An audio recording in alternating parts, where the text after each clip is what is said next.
Okay. I'm here now. Give me a second. Sorry for running late. Things got a little hectic today. Okay, let me just, there we go. Hello, everybody. We're back at it again with Ace Attorney. It's been a while. Oh, boy.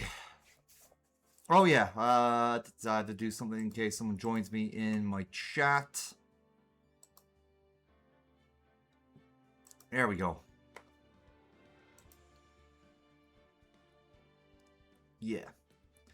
Blake said that they might join later on. I don't know if they will be, but they said they might. But I'm back at it again.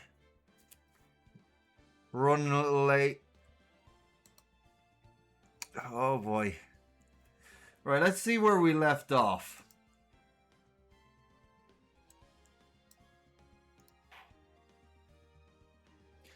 Okay, so Stolen Turnabout, part 4. Okay. Are we still on this one?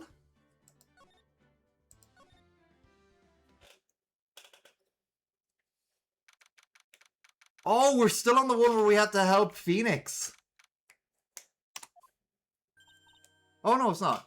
Hey, Nick. Okay, which one is this one again? What is it this time? I'll just check the court record. Yes, okay. Yeah, I remember which one. We're on the Master Mask one. Sorry, that's not what I meant to scroll on. Yeah, we gotta clear him for murder now. Wow, oh my god. I did not mean for to take such a long break. I am so sorry. Took me a while to get here. Okay. I'm gonna need some more with the old whistle.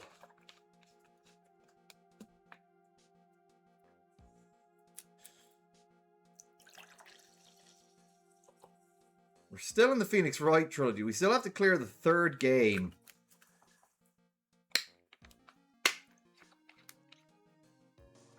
And then finally, we'll be able to move on to the Miles Edgeworth duology. And then after that, we'll finally be able to get to the Apollo Justice trilogy. And then last but certainly not least, from what I'm told, the Great Ace Attorney Chronicles. We're still in the middle of games that I'm playing. Once we get to the Miles Edgeworth duology, that's one game I've played and one game I haven't played. And then when we get to the Apollo Justice trilogy, that's 2 games I haven't played and 1 game I still haven't, right? And then finally, at the very end of all that, 2 games I haven't played at all with the Great Ace Attorney Chronicles. I've only played about half the games in this franchise now that I think about it. I never played the Phoenix Wright vs. Professor Layton game. Kind of hard to get a hold of that one nowadays, unless you can get it second hand on a DS or emulate it.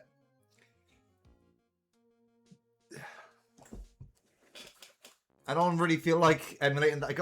I feel like I'd have to start the entire Professor Layton. Like, even though you don't need to play either game before to play that one fresh, I think it'd be better if I actually knew the game series beforehand. Alright. You won't believe how many people are here for the trial. Well, it is a murder case. What are you talking about? They're here for the trial next door. Next door?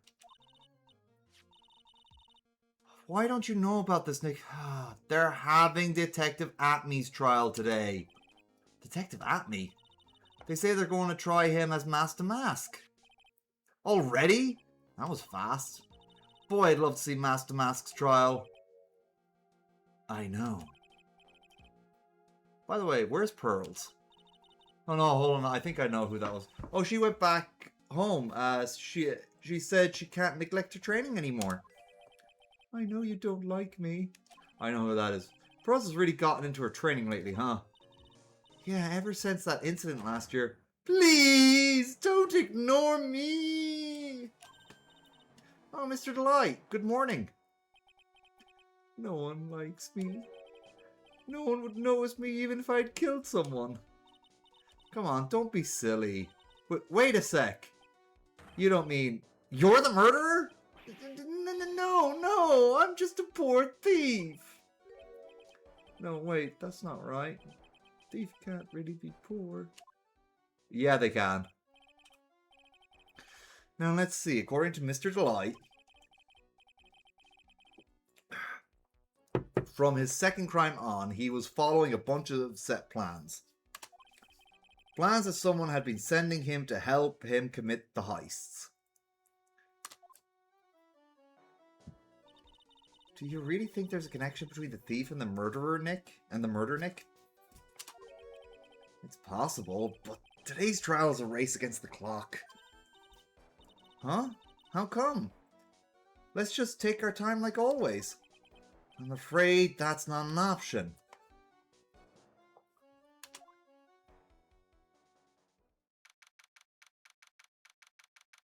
It is. Because they're in the courtroom. They're not going to explain why it's a race against the clock. Court is now in session for the trial of Mr. Rondelite. The defense is ready, Your Honor. You're ready? Preparation is the last refuge of the weak. Okay, settle down, everyone. Let's begin with your opening statement, Mr. Godot. Ugh, he's got the judge in the palm of his hand. Yet again. Rondelite is simply too young to be sent to war. That's all. I'm afraid I have no idea what that means, Mr. Godot. Ha! Then you need to get out more, Your Honor. Life is war. But that's exactly why you must be precise in your wording. That's all my statement means. You understand now, right? Yes, well then. Let me briefly summarize the details of this case. Wow, the judge is taking charge like he knows what's going on for a change. The victim is Caden Bullard, CEO of KB Security.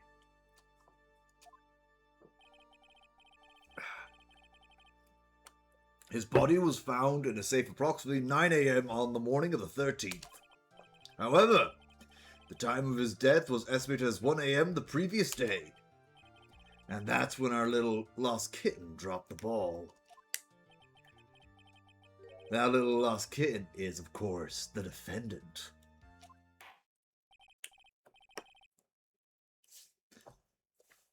Very well then, Mr. Godot, please call your first witness.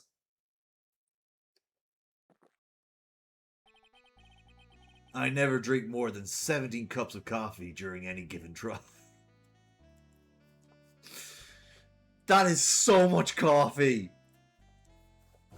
You must be shitting your brains out. But the first one is always the best. Mr. Godot, your witness? Okay then. Let's hear what the defendant, Mr. Rondelite, has to say for himself. The defendant? Well then, Mr. Wright, does the defense have any objections?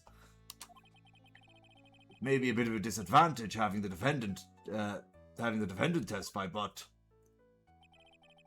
I remember when Mia was defending me. She allowed me to testify so she could do the cross-examination. She put a lot of trust in me back then. We have no objections, Your Honor. The defense will allow Mr. Delight to testify. Ha! You've got guts, Trite. All right, Mr. Rondelite, please take the stand.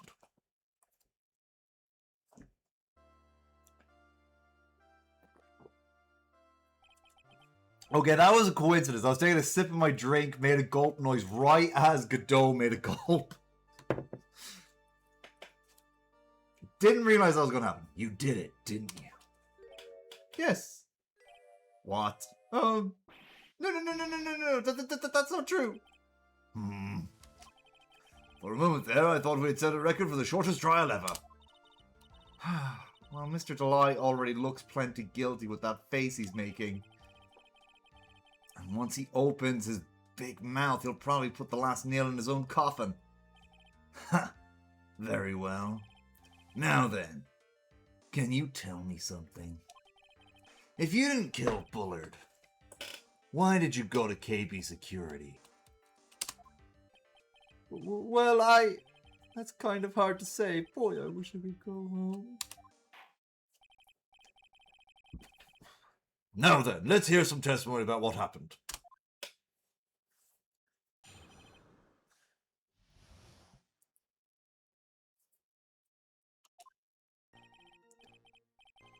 That evening, around 1 a.m., I went to see Mr. Bullard in his office at KB Security. The blackmail letter I got, it ordered me to go there. I'd been working for KB Security until a year ago, so I knew where his office was. 1 a.m., the exact time the murder took place. No wheat get washed away by the tides of fate. The strong drink it up. Ha! It's bitter today too, just like my destiny. You'd never know that the way you'd never know that from the way he's chugging it down. Mr. Wright, your cross-examination, please.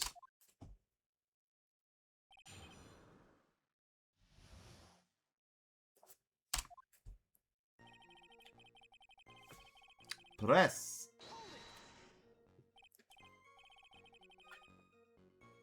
"1 a.m., huh? You're absolutely sure about that?" Yes, that's what my watch said when I was entering the CEO's office. No. Actually, I'm not really sure. My watch was slow and my internal clock was also a bit...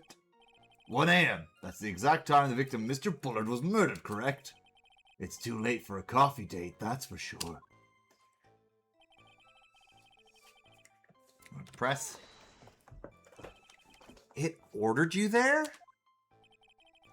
It was the first time I'd gotten a blackmail letter that ordered me to go somewhere. Does that mean you've gotten other blackmail letters then? Oh, of course. They'd say things like, steal this, or take that. Why don't you save those for later, Mr. Delight? Please don't say any more. Now, what should I do? Press harder. So what did the blackmail letter in question say? It said to bring $50,000. Money, eh? Perfect motive for committing murder. Oh, but wait! I never intended to pay that money anyway. Oh, is that right? After all, he had nothing to hold over my head. I had nothing to be afraid of. An important point indeed. Witness, let's have that added to your testimony. Yes, sir. Huh. Muddy Mudskipper in outer space has a better chance of surviving than I do.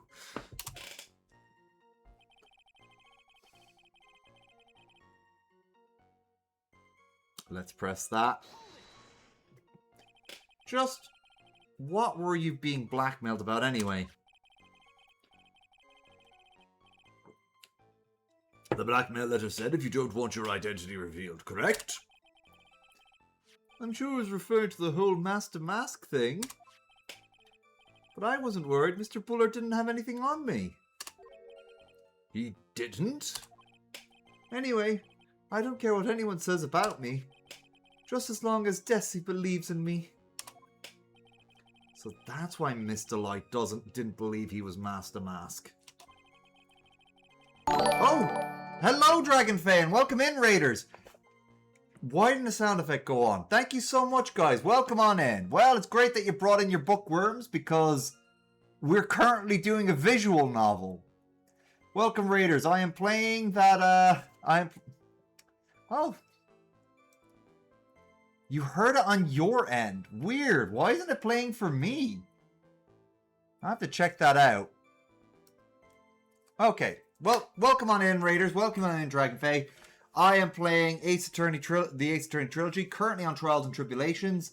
This is the third case, and it is my fourth stream of Trials and Tribulations. We're currently on the case of Rhonda Light.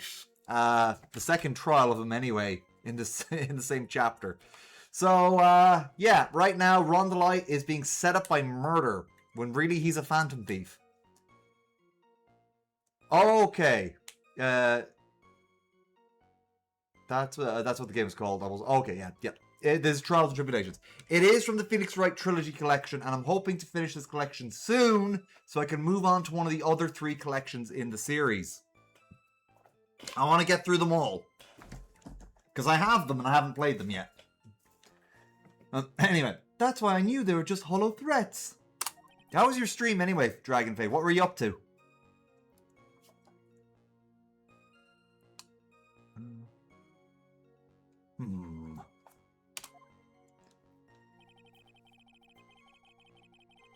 I think I have to present back here.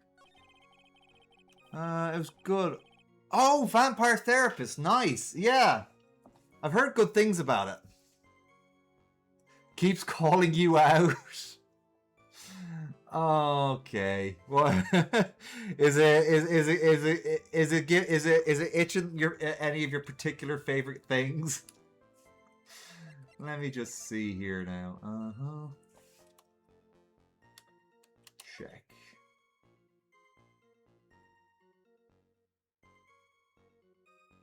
Red diamond.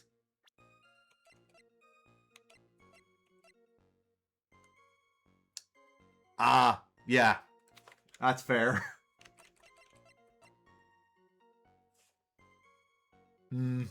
Yeah. That'd do it. That'd do it.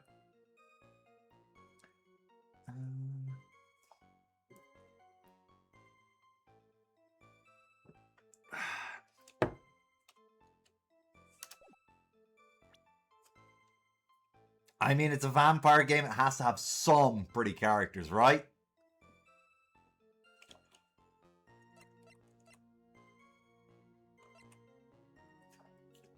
Right.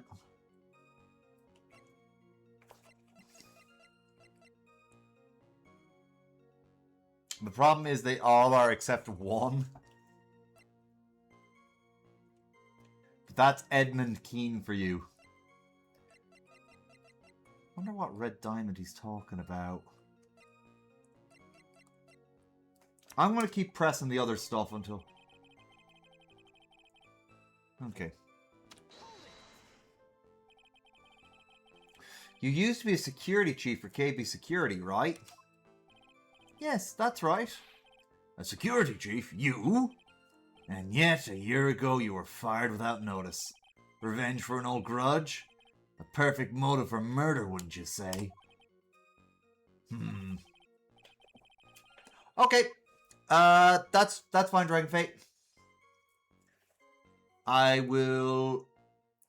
yeah, you go get snacks and whatnot.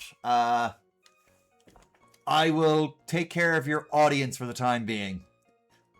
Alright, now let's see here. Let's see. Life after being fired. What did you do after being fired from KB Security? I spent a lot of time looking for work. But then I decided I want to start something myself. Not good. This is going from bad to worse. So I started looking at books, TV and movies and learning all I could about masked men. Masked men? So you want to try drawing a comic, right? About masked men? No, that's not right. I wanted to become... Your Honor, let's move along, shall we? Oh, God.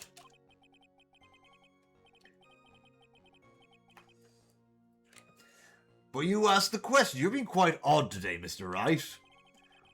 Way to bring the spinning buzzsaw one notch closer to your own neck, Ace Attorney. There wasn't much in his testimony, was there? Sounds like he's avoiding something, at least. That's what it sounds like to me. Uh-oh. I've got a bad feeling about this. We'd better be careful. If we don't find a way to make him spill the beans, we'll never get closer to the truth. Yeah. Alright, let's go back to that last one.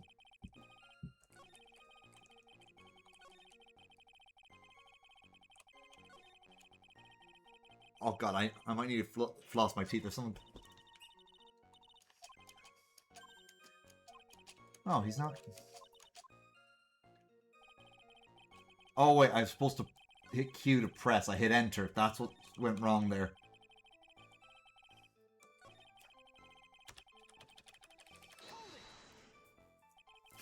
Alright. Okay, we already read this. Why he was fired. Mr. Light, please tell us why you were fired from your job.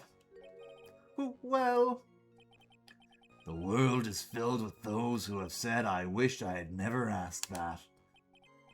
Okay, then I take it back. Defendant, please answer the question. I needed money. You needed money?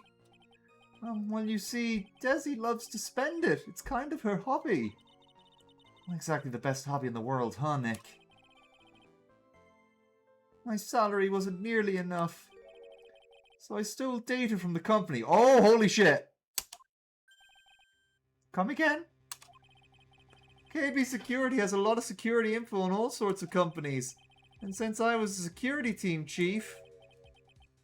You stole some data and sold it. Mr. Bullard found out and I was fired immediately. What? I wish I'd never asked that. I was somehow able to keep it secret. I was somehow able to keep it secret and made it seem like I had quit on my own. What is it, Nick? You don't look so good. Someone who brings harm to their company is fired as punishment. You do well to remember that. He sure told you. So you admit you admit that you stole data from your company, is that correct? Yes. I'm sorry. This is a very important fact. Please add it to your testimony. Oh man, this whole thing just took a big turn for the worse. Crashed and blew up. It's going to take the jaws of life to rip this case from the clutches of despair. Better press him on that one. Why would you do something like that? Well, for Desi's hobby, what else? Wasting money, huh? It's not a waste! So Miss Delight doesn't know that her husband was fired, does she? So it would seem.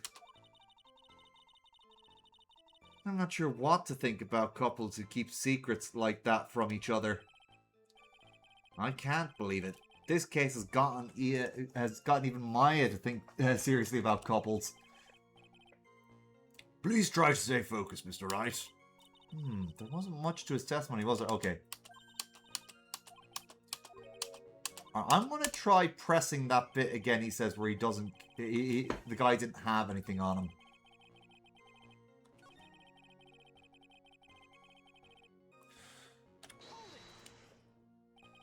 Just... what? Yeah, so... Oh! Tisk, tisk. I'm afraid that reason isn't going to hold up anymore. What do you mean? The victim had no proof the defendant was mask to mask. But you were the one who stole company secrets only 1 year earlier. But that was all over once I was fired. But it is true that the fact that I stole secrets was kept under wraps. Even so, there was no reason to pay for me to pay up now a whole year later. Is that really true? What is it, Nick? The fact that Ron was stealing company data, I wonder if he would have had if he would have had a problem if it ever became public knowledge. Yeah, probably would. Mr. Delight, I believe you would have been in considerable trouble if your identity as a company data thief was made public. Mr. Wright? What are you trying to do by bullying your own client? Ha! Men are like colonies of bacteria. The more heat you apply, the faster they grow. That's exactly right. Well then, feel free to keep up the heat, my little lawyer amigo. Little lawyer amigo? Yes, now come on. Provide me some evidence to back up your assertion. Why would Mr. Delight want to keep his data stealing secret from going public? His wife hates a lot. Oh, no, shit! That's not what I meant to send.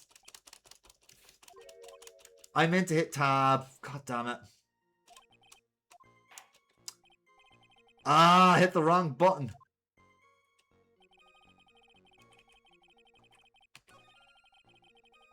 Now I have to go through all that again.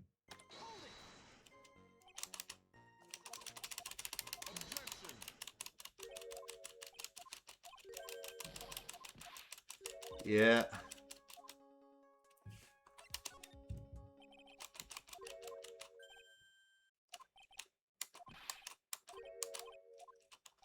Okay, here we go.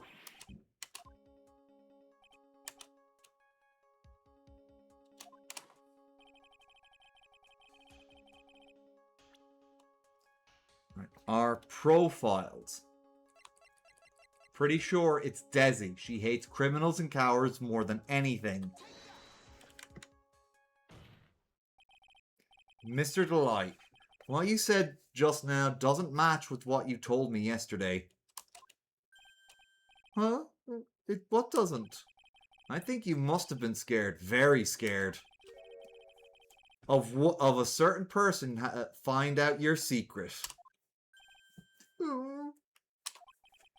A certain person? Mrs. Desiree Delight, the defendant's wife. But listen to me, my Desi, she's... Looks like if I just sit back and relax, the fun will end before it truly begins. Godot. Yes, we know. It was all your wife's fault. What do you mean? Mr. Delight stole company data to pay for his wife's spending habit, for which he was fired.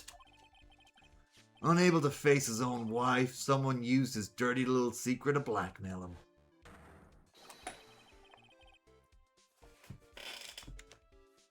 Sorry, I'm messing with something in my teeth and it's just,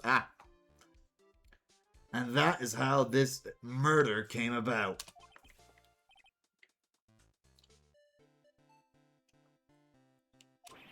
Oh. No, everything's falling neatly into place for him. Don't talk about my Desi like that, or you'll be sorry. Oh, it doesn't help that he's threatening the lawyer. Well, it seems that we've learned a great deal of things here so far. What do you think, Nick? I didn't think it was possible to get so thoroughly whipped in just 20 minutes. Clearly, there was sufficient motive for murder. He stole data for his wife, and he killed to protect his secret. A family man who cared just a little too much. The motive is clear. Let's move on. Ugh. What happened at the crime scene at 1 in the morning, Mr. Delight? Come now, tell us. We're all ears.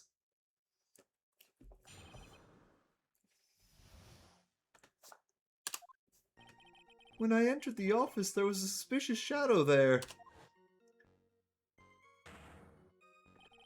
Suddenly, I was hit on the forehead. After that, I remember being a bit dazed.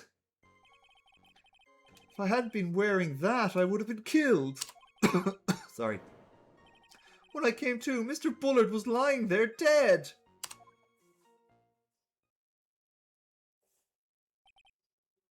I see. Suddenly hit on the forehead, huh? I believe the detective from yesterday provided a similar testimony. He said that Master Mass struck him on the head from behind. Of course, since Atme turned out to be the culprit himself, that was all a lie. Ha! No one's going to believe a pathetic lie like that. What are you saying? I was really attacked. I really was attacked. Really. We'll find out if what you have to say is true or not during the cross-examination. Got that, Mr. Trite? Don't go easy just because he's your client. If I see any sign that you are, I'll treat you to another cup of my special blend. You don't need to worry about that, Mr. Godot. I have faith in Ron. I know he didn't do it. Give me a second. I really got to take care of this. Ah, my... Oh, no, that's really distracting. Sorry, I'll be right back. Ah.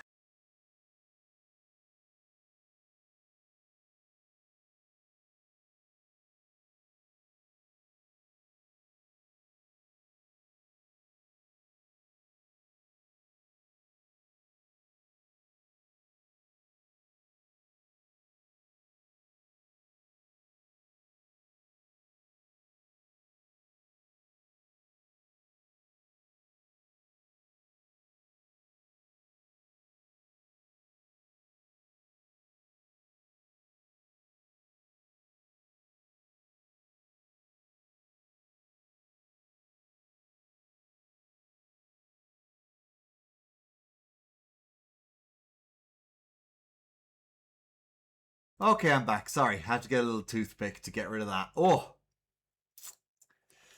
A little distracting, but... Alright, let's press on with the game. When I entered the office, there was a suspicious shadow there. Suddenly, I was hit on the forehead. After that, I remember being a bit dazed. If I hadn't been wearing that, I would have been killed. Oh yeah, we already read this. Alright, we gotta press what he's saying. Okay. Alright. Who was this suspicious... Who was this suspicious shadow? Wow. Why wasn't I able to say that? If there were 1,000 of me, and if even one knew, I'd tell you, trust me.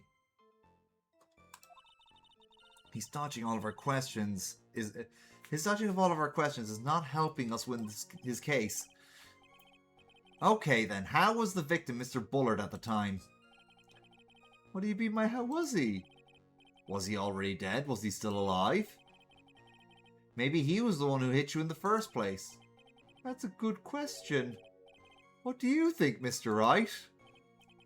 Forget it. Yeah, that's why we were asking you, Ron.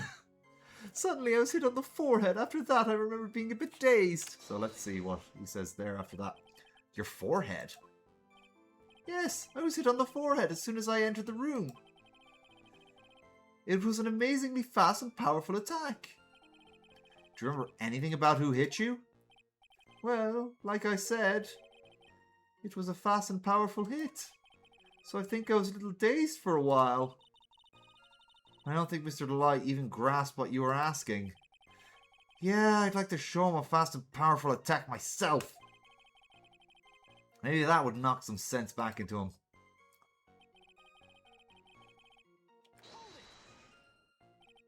That? Could you please clarify what you were referring to? Why, my Master Mask costume, of course. Wait just a moment. Master Mask? Huh? Oh, did I forget to mention it before? Just to be on the safe side, I dressed as Master Mask. And then I descended upon the office of the CEO of KB Security. What? Nick, did you know about this? He never told me this. I don't recall him ever mentioning it to me either.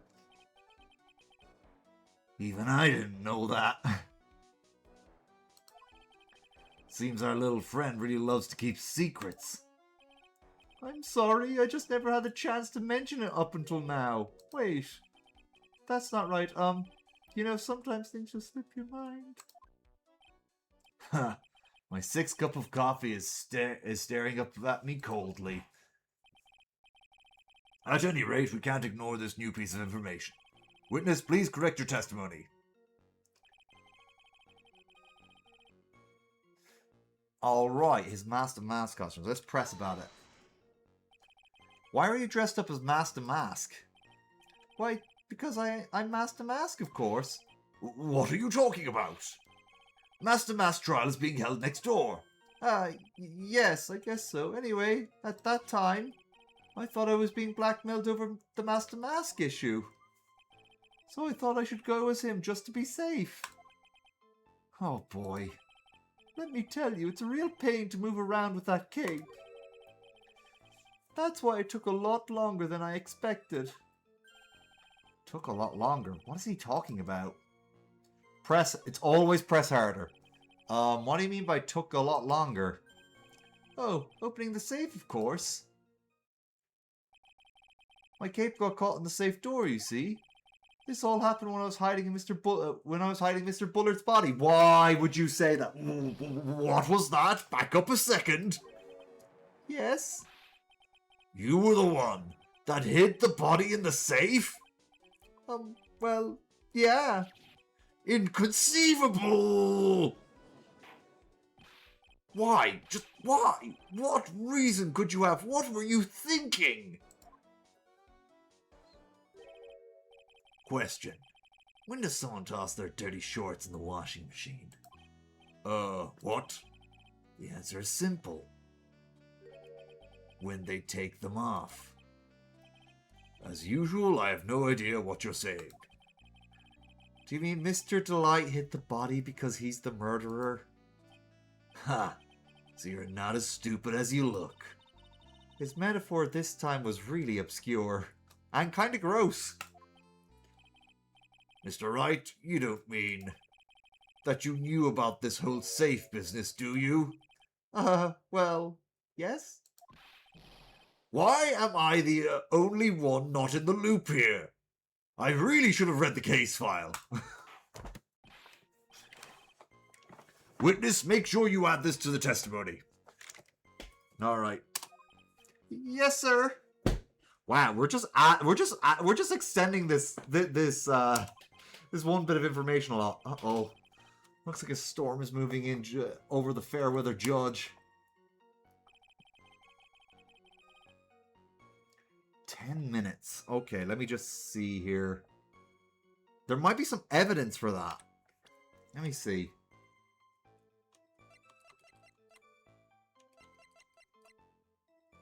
Okay, 1 a.m.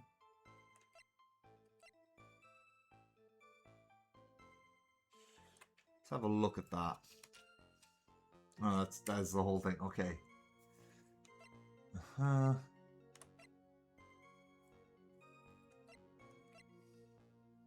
Buzzer record. The buzzer went off once at 1:02 a.m. on the 12th of October in the CEO's office. If it took 10 minutes, then he shouldn't have been able to.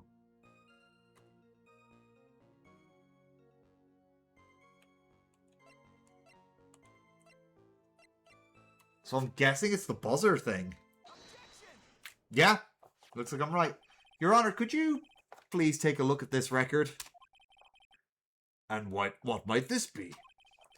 The record from the emergency buzzer that connects to the CEO's office, to security.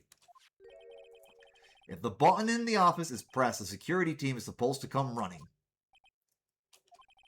And according to this record, the buzzer was pushed once at 1:02 a.m. What?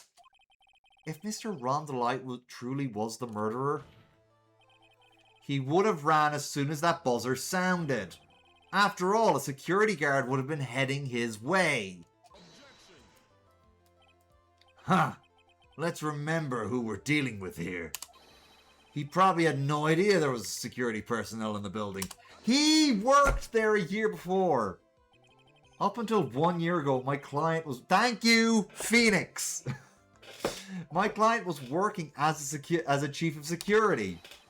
There's no way he wouldn't have known about them. But as it turns out, the guard never came. That was nothing more than a coincidence.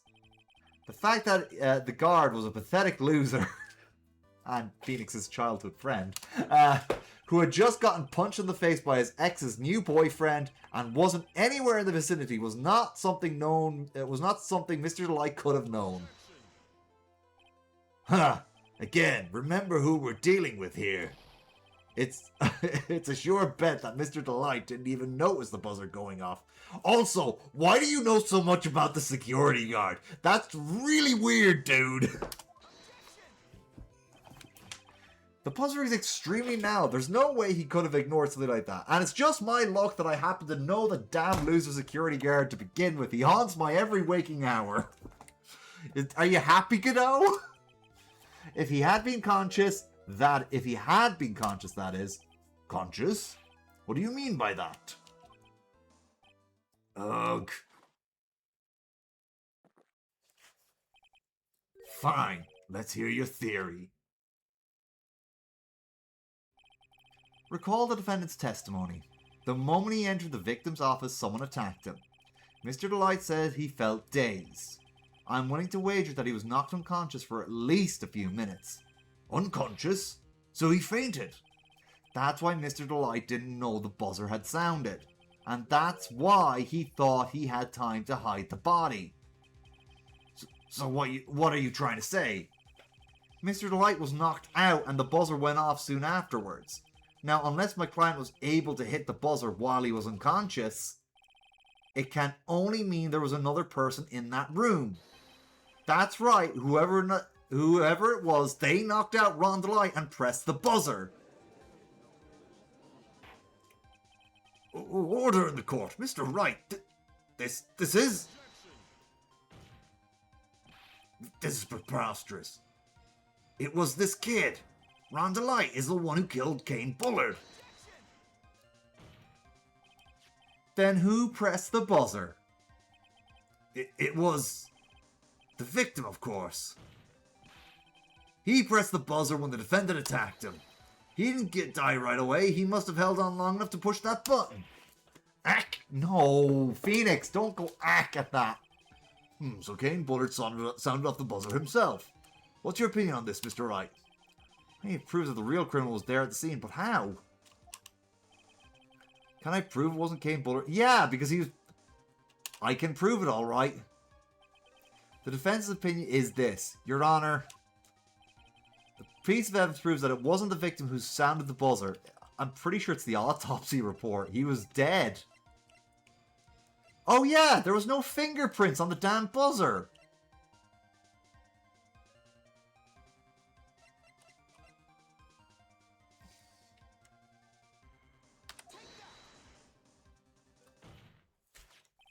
I believe this is the piece of incontrovertible evidence you were looking for. The emergency buzzer. Wait, why can't I hear the music anymore? Did I mute the game by accident? Hold on now. Sound settings. I can't hear the game anymore. What? Did I mute the sound or something? What the hell's going on here? Give me 1 second. I can't hear this. Yeah. This isn't being picked up here either. What's going on? Hold on.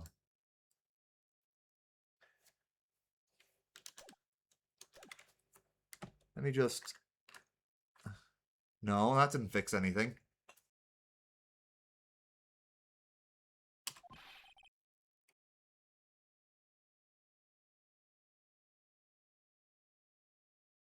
What the hell's going on? Let me just make sure it's the right open volume mixer. Give me a second here. Scuff, scuff, scuff. Uh-huh. Why can't I hear the game? Is there some kind of clue on it? Oh, there we go. Absolutely not. I don't think the music just stopped. Hey, come on now. At least give it some thought to what you say before opening your mouth. The fact there are absolutely no clues is itself the clue. Now I'm the one who's clueless. This button has no fingerprints on it. If Mr. Bullard really had pressed it himself, naturally he would have left fingerprints behind. Oh, I should go. Ron Delight obviously wiped them off. Why would he? A guard could have come in at any moment. He touched that button. I know he did. The defendant, Mr. Delight, was dressed as mask to mask. And Master Mask always wears gloves. What reason could he have possibly had to wipe the button free of fingerprints? Order, order, order. Yeah, at that point, Godot's just grasping at straws. It would seem I've been forced to eat crow. I wonder what blend number crow flavored coffee is. I don't want to know, Maya. Let's never find that out. However, if the real killer was there at the scene, why would that person press the emergency buzzer? Should they have run away without putting themselves in extra danger?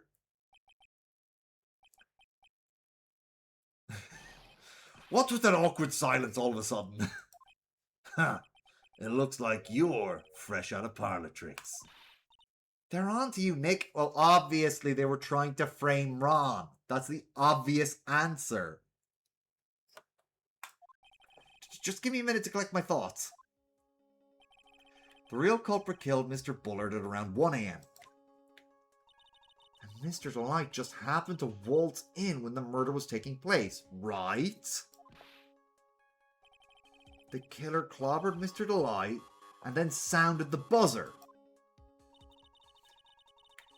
Even though security was supposed to respond right away, if the buzzer was pressed, security was supposed to respond. Time's up, Mr. Wright. Let's hear what you have to say. Very well, then. Oh, you've got some guts. I like that in an opponent. Why did the real killer sound the emergency buzzer? To call the security guard. The killer knew that if they pressed that button, a guard would come running. And that was exactly what they wanted. Do you mean to say the killer called the guard on purpose? Yes, although as it turned out, he never showed up. Because he was getting his clock cleaned at the time. What a touching story. You're saying the killer had a change of heart and called the guard to turn himself in? No, I'm not. When the buzzer sounded, there were 3 people in that office. The victim, Kane Bullard, who was already dead. The defendant, Ron Delight, who was out cold. And the 3rd person, the real killer. Hypothetically, yes. Now then, in this situation, if the real killer made an escape, what would happen? The only ones left in the room would be the victim and Ron Delight. And if any security guards came running in at that time, they would think I was the murderer. Yes, that was precisely the real killer's objective. To frame Ron Delight for the murder. I think that's a very good reasonable doubt right there.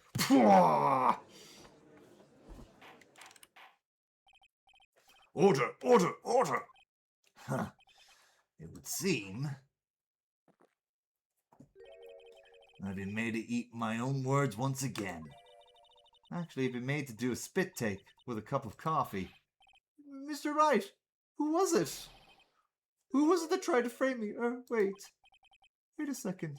I'm the one and only Master Mask, so... Nick, you mean the real killer is? We're going to drag that person in here right now. But who is it? I don't have any solid proof yet. But think about it. The killer knew Mr. Delight's identity. And they also knew that he had been called to KB security that night. We know who it is! So the killer used him to execute a well-crafted plan to murder Kane Bullard. Now then, let's hear your accusation, Mr. Wright. Who was it that framed Mr. Ron Delight for the murder of Kane Bullard?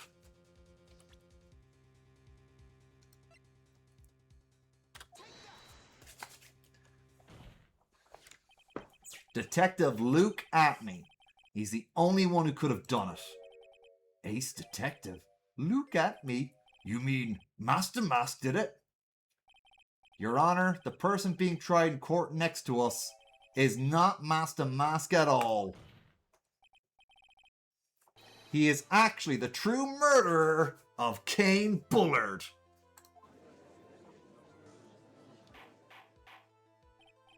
Order! Mr. Wright, explain yourself.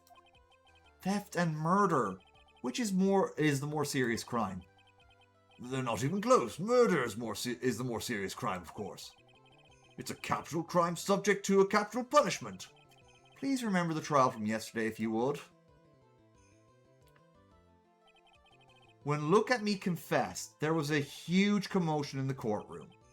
Of course, the famous detective was unmasked as well, Master Mask. Instead of being convicted of murder, he was found guilty of grand larceny. And that was his true objective all along. To be found guilty? Master Mask had the perfect alibi for when the murder took place. He was stealing the urn at Lordly Taylor. In other words, being found guilty as Master Mask. Was Look at Me's airtight, watertight, and unassailable alibi. A guilty verdict as an alibi? It's not the craziest thing in the world. Real criminals have done that. You know, it's almost time. For what? For Look at Me's verdict. It was a pretty simple trial after all. If we're going to stop this trial and stall that one, we need to do it now. Of course. That's assuming you have proof that the detective was the one who committed the murder. Mr. Look at Me's trial indeed attracted the attention of the entire country. If we were to intrude and fail to provide adequate proof of his true crime, Mr. Delight would be left with no grounds for appeal. Am I really sure about this? Ha! A bet's only good when your life's the ante. Mr. Wright, I believe in you. I better save, actually.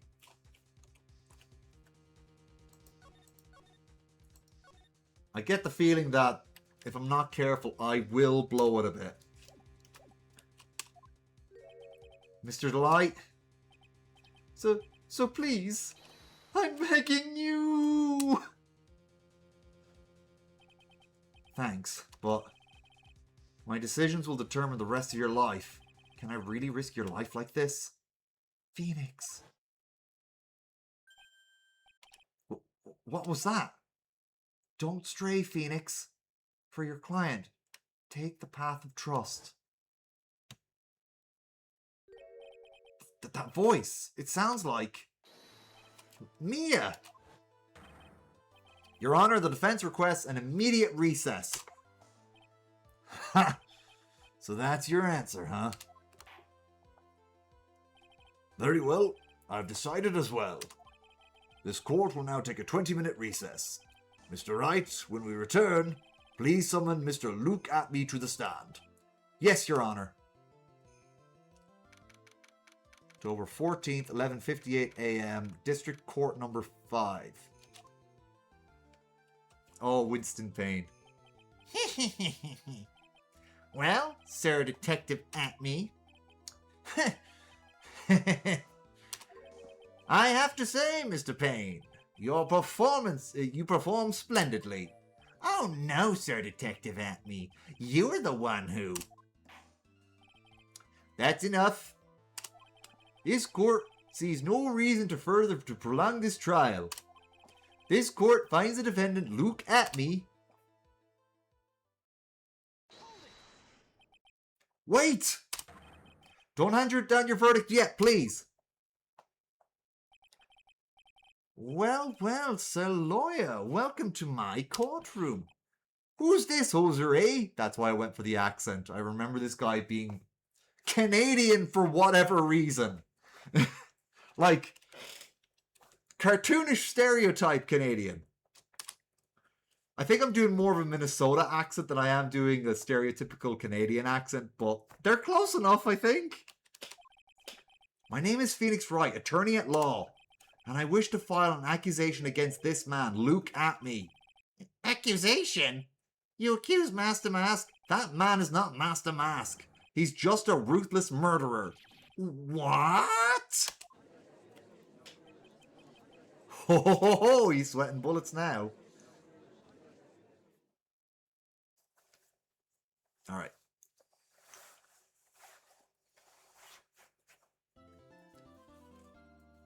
Oh, well. Perfect. It's a good thing we already technically saved, but... yeah. All right.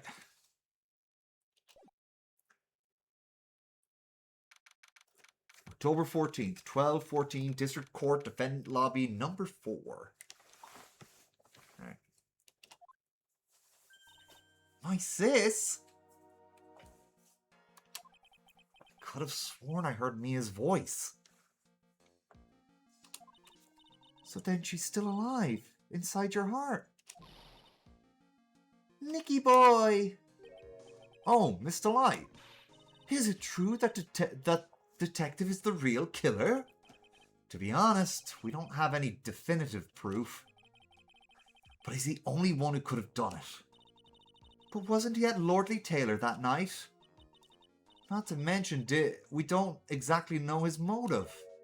I mean, why would Detective Atme want to kill Kane Bullard?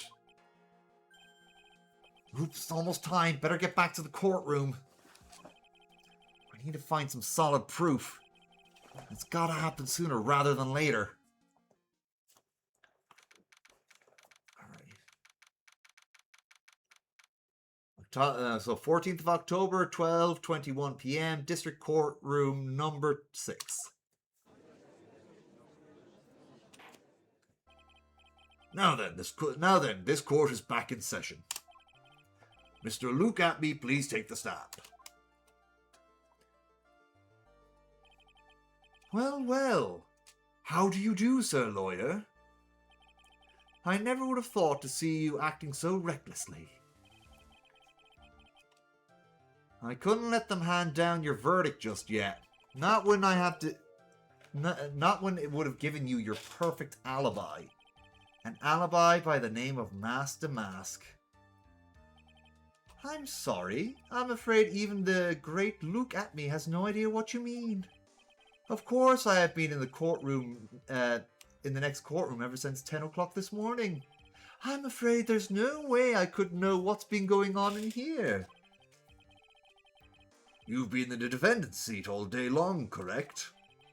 Being tried as Master Mask? Indeed, it's truly child's play to fool the ignorant masses. Not only did the poor fools ask me to protect their valuables, they even gave me a generous reward upon returning my own property to them. Take this red diamond ring that sparkles upon my divine finger, for example. Oh, you just hung yourself there, mate. Yeah. Let me just...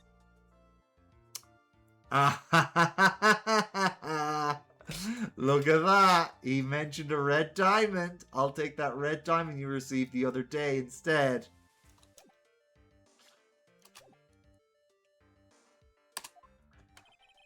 So you continue to insist that you are in fact Master Mask. Of course. Very well then, look at me. Let us begin with this simple question. On October 12th at 1 a.m., Kane Bullard was murdered. Where were you at the time? Oh, hey, Ian! This man feels like he would marry... Yeah! I mean, his name is Luke Atme. I don't think his parents gave him that name. But he came in at the right time. We're literally just going to hang him up by his own petard. So, I think that's how you say that. I hope I'm saying it right. But don't worry. I won't hold it against you, Sir Judge. Yeah, Luke Atme. Look at me. Yeah. His name's a pun. Yeah. He 100% like everybody in this game has a pun name. But he 100% gave him his own pun name. Thanks. Okay, here's Godot. All right, Mr. Atme. The night of the murder. Speak! We're all ears. As you wish, Sir Prosecutor. The alibi.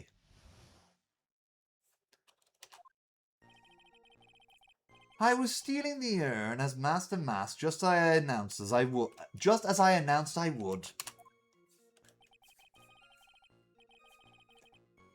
Oh yeah, he's even got Noir theme song. I had more than enough time to prepare. It was a pathetically easy job. A photograph contains no words, but in this case, one turned out to be my witness. The time at which the camera captured Master Mask was the same time as the murder. It seems the main point of discussion will be this photo of the crime scene. Everything else up until now was all part of his plan. There has to be a secret to this picture as well. It's the paint stain. I remember when I played this years ago, it was something to do with the paint stain. And the box does not have any paint stains on it. I think that is... Even the great Master Mask can't be in two places at once. Now then, if you'll excuse me, I have a verdict to receive. Unfortunately, Mr. Atme, you still have to do your cross-examination. A fool is too foolish to know he is a fool. What, are you taking grammar lessons from Franziska von Karma all of a sudden? I think he's trying to say you're full of it, Nick. The only thing that's full of it is his alibi.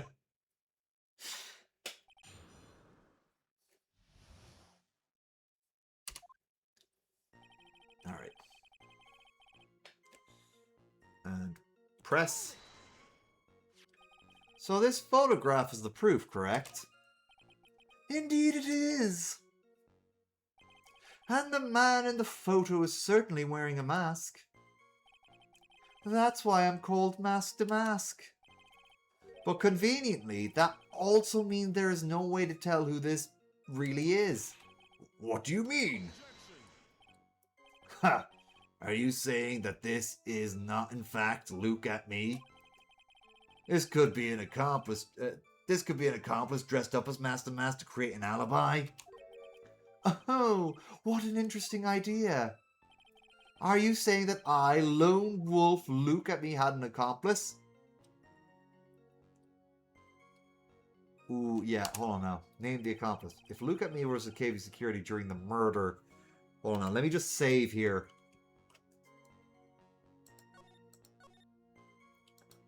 I think it was the security system itself.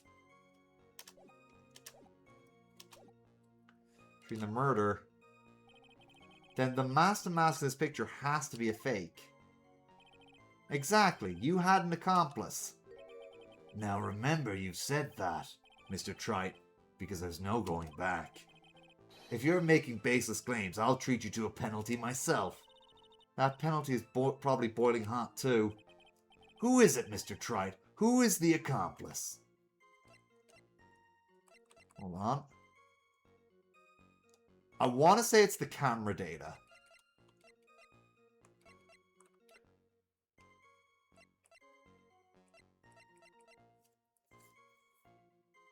Yeah.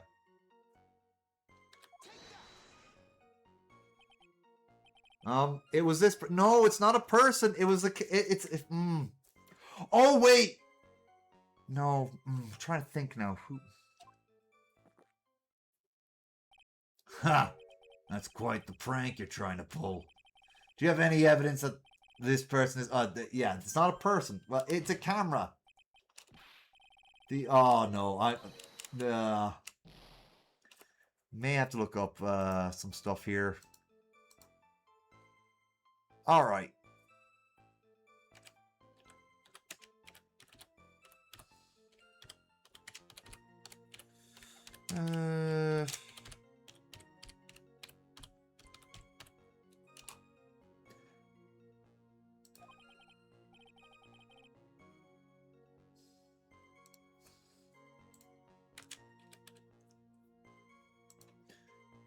Arg, I jumped the gun on that one. Hold on now. I know that.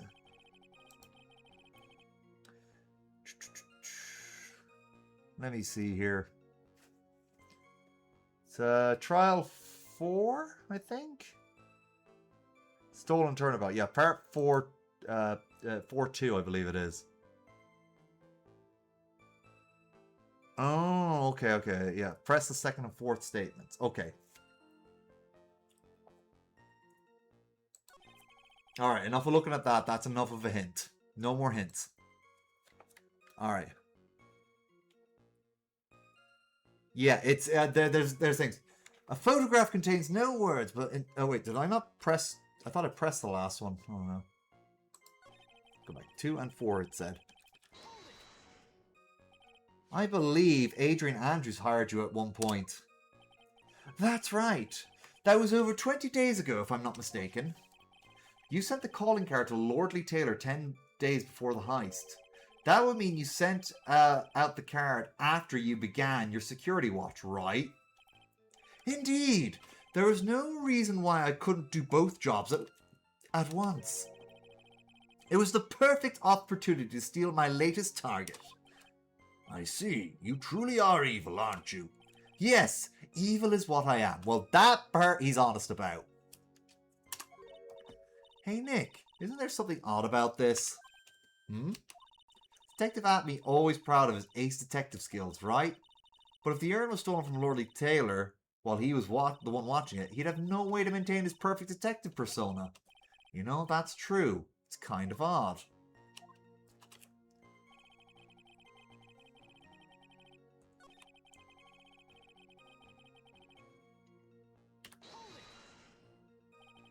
About the camera that took this photograph. Oh, come now. It's all too clear what you're thinking, huh? You think I altered the timestamp on the photograph, don't you? I'm afraid that's impossible.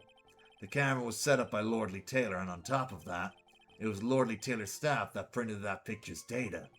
Unfortunately for the defense, there's no way that the picture could have been altered. I see. Looks like I better find something else that could be suspicious. So this alibi is false? Has to be, or he couldn't have killed Mr. Bullard at KB Security. But I'm not really spotting anything unusual. There are two possibilities. Either the master mask in the photo is fake, or the photo itself is. Alright. So what do we need to do now?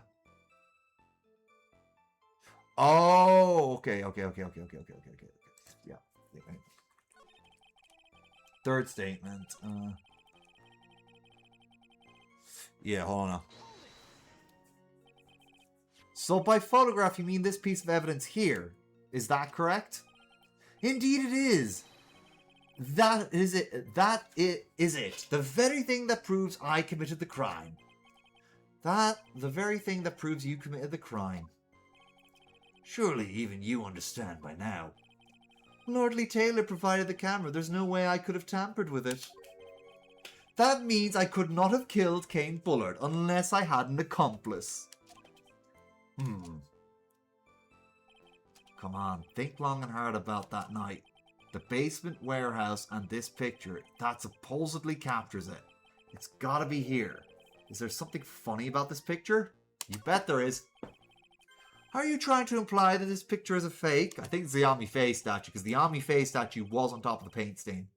You bet I am. There's definitely something strange about this picture. We took a look around the basement warehouse that night before the theft took place. And there's something in this photo that doesn't match my memory of that night. Very well then, let's hear what you have to say. What about this photograph do you find funny? Right here. The funny part is right here.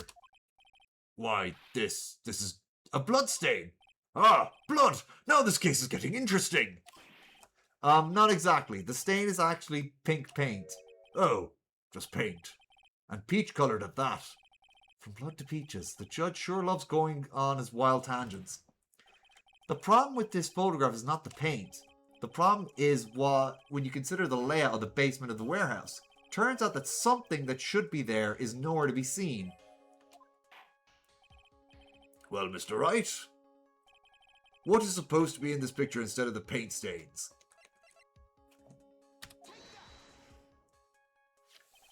The supervisor of the treasure exhibit stated the following. Well, there was a good reason for that. On the day of the crime, around noon, that golden statue just happened to arrive from the mountain training hall. I realized that the statue would be the perfect size for covering up the paint stains. That's why I put it where you first saw it. I myself was there that night the theft took place and saw the statue in that spot. If it was truly taken on that night, then that statue should have been there. But when I went there the day after the theft, the statue of the old bag was sitting in the corner. Perhaps it was just somehow pushed there accidentally. Your Honor, the statue is slightly larger than yourself and quite heavy. It would take more than an accidental push to move it that distance. Huh. In that case, can you prove it? Can you give us the rhyme and reason as to why the statue was moved that night? Can you do it, Nick? Never mind who moved it. The real question is, why did they move it? Now, we gotta figure that one out.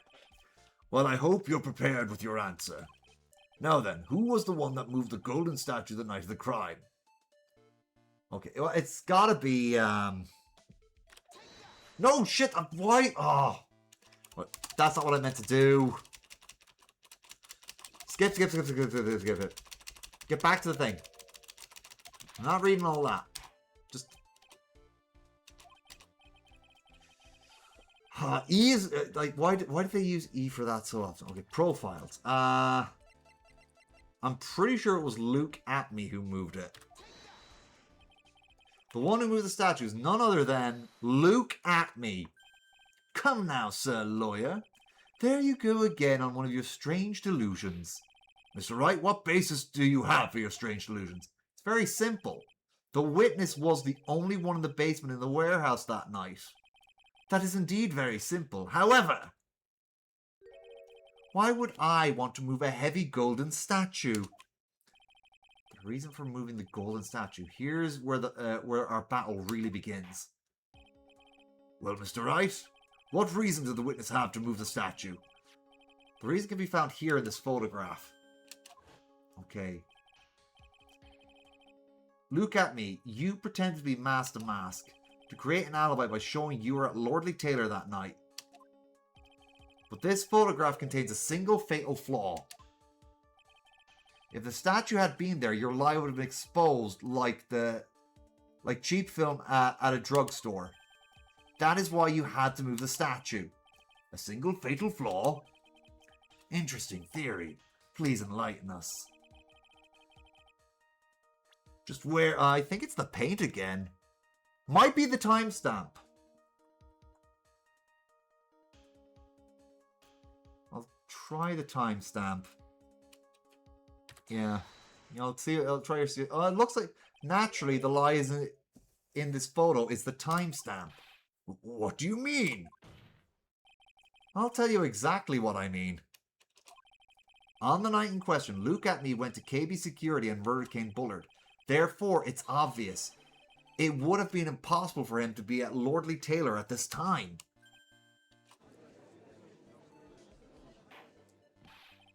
But what does that have to do with the statue being moved? Remember, if you will, Your Honor, when was this statue placed beside the warehouse door?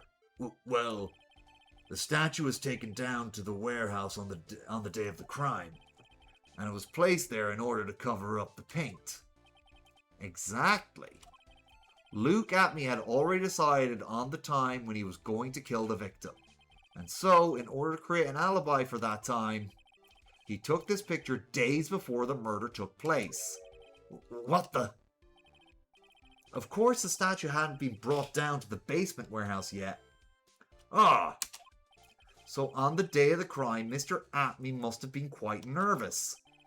As nervous as a long-tailed cat in a rocking chair factory, so to speak. Did he get that one from Lotta? I'm pretty sure that was one of Lotta's catchphrases from either from either the second game or the first game. I can't remember which. I know she's not in the third one anyway. Why? Because something that wasn't supposed to be there had to be brought down and placed where it wasn't supposed to be. And that is why Luke at me had to move the statue on the night of the murder. He didn't want to make the room match with the way it had been in his photo. No, he did it to make the room match with the way he had it in his photo. Gwa! Order! Order! Mr. Atme, is this true? One moment, Your Honor. Have you forgotten this? What's that? The data for the basement warehouse computer. According to this, the camera did indeed go off on the night of the crime. It's true that the camera had been set up by the Lordly Taylor staff. However, the program used to manage that data was yours. Yeah, I remember that. That alone would have allowed you to tamper with the data.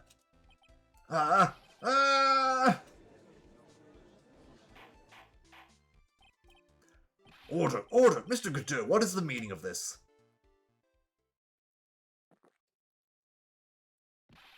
Mr. Godot, I warned you about making me wait. Now put that coffee down. My 11th cup. I promised to drink no more than 17 during a trial. Which means I'm still good till the last drop. However, the defense has a very good point. A good point?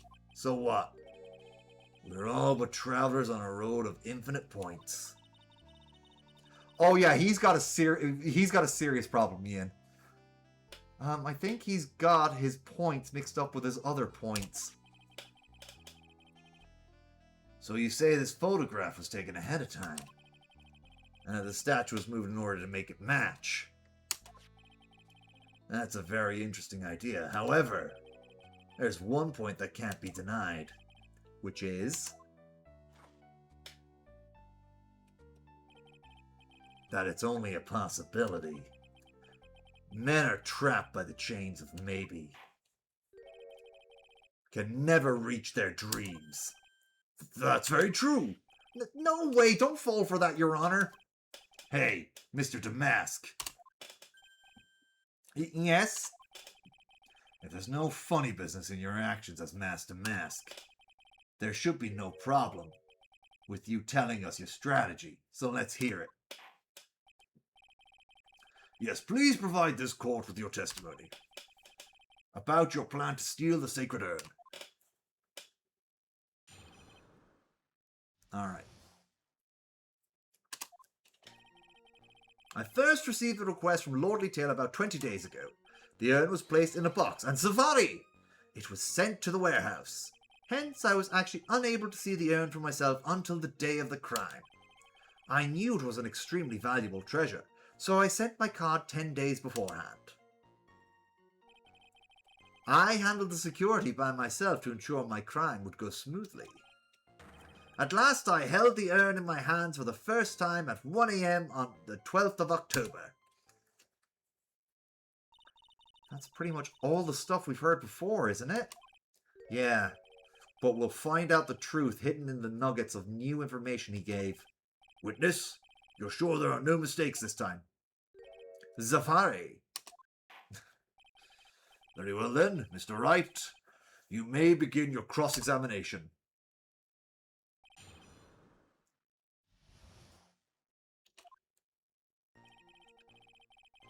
Okay, time to press.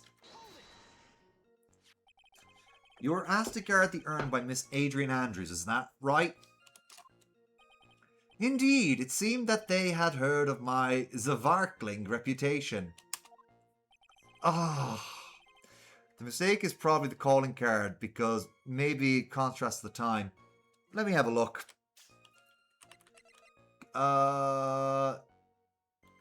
Sent before the heist, the emblem is at the top. Yeah. Becoming to purloin the priceless works of art to display on your Treasure Korean exhibit. Take good care of the speckled urn, won't you? Oh, yeah, I see where his mistake is. The speckled urn. I see Miss Andrews is still attracting the weirdos. You better watch out too, Maya.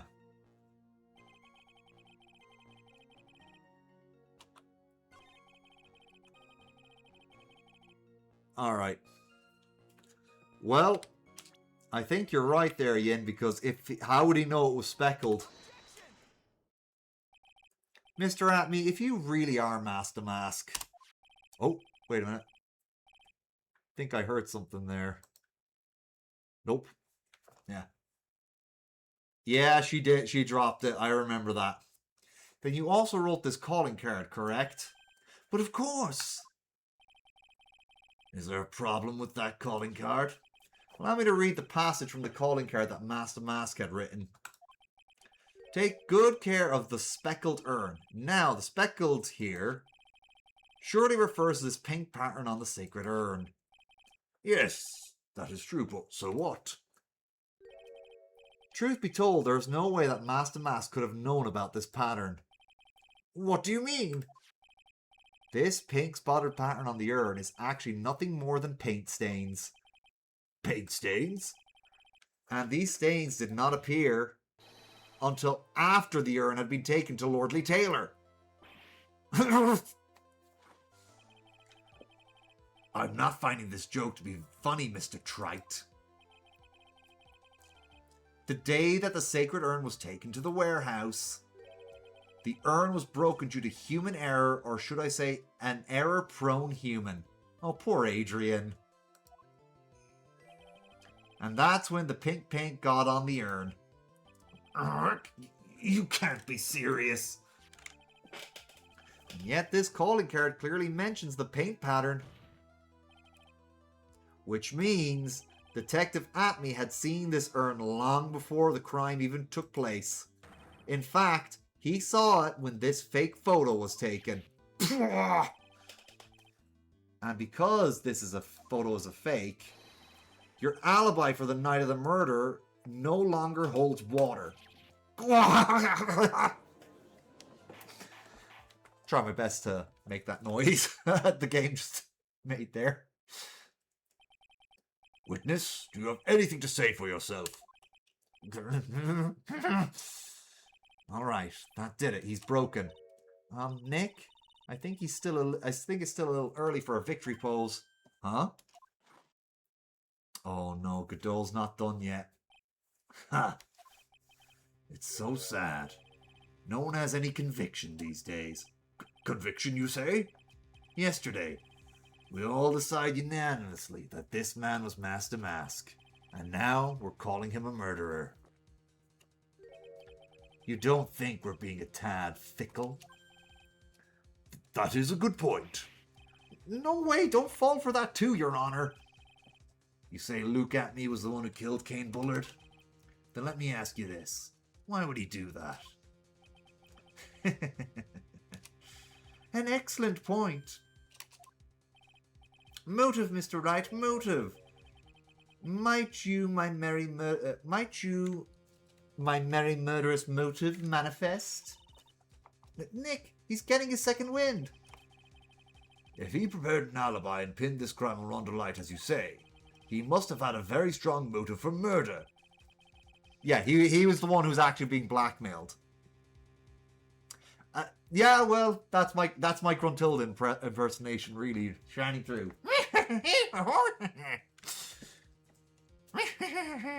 Anyway, the only one with any motive we've seen is Rhonda Light. Isn't that right, Detective? Indeed. According to my own research, the boy's motive is clear. Without a motive, it's nearly impossible to prove guilt in a murder case. Now then, maybe you can enlighten us to what the defendant's motives were. I'll be honored to, Sir Old-Timer. They're doing everything they have to make Ron look suspicious. Despite our lack of hard information, this may be our only chance. So, I know his red diamond ring is the main thing. Luke Atme, had no point of contact with the victim whatsoever. Cain Bullard decided to investigate Master Mask and simply mistook who he was. It was Mr. Bullard who wrote the blackmail letter and sent it to Ron Delight. And it was again Mr. Bullard who harboured a grudge against Mr. Delight for his betrayal. Mr. Bullard's mistake is quite excusable. The defendant truly believes he is Master Mask. That is why Mr. Delight saw fit to kill Cain Bullard. Truly a tragedy. So the victim, Cain Bullard, blackmailed the defendant. What do you blackmail? Like, there's some... Yeah, we're getting to it there. We're getting it to it, yeah. We're getting to it. This is the blackmail letter found in the defendant's apartment. A handwritten test confirms Mr. Bullard was indeed the one who wrote the letter. What? Who writes a blackmail letter? Surely you typed that. That was very stupid of Cain Bullard. Like, even if you're still going to get the other guy in more trouble, you never write a blackmail letter. That is just going to get... Yeah, look. You type shit. You print it out. You make sure there's no fingerprints on it. Even the most basic detective shows, even the ones with the worst writing know this.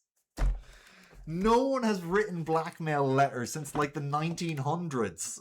Like early 1900s. Like before before typewriters were more widespread. Blackmail letter.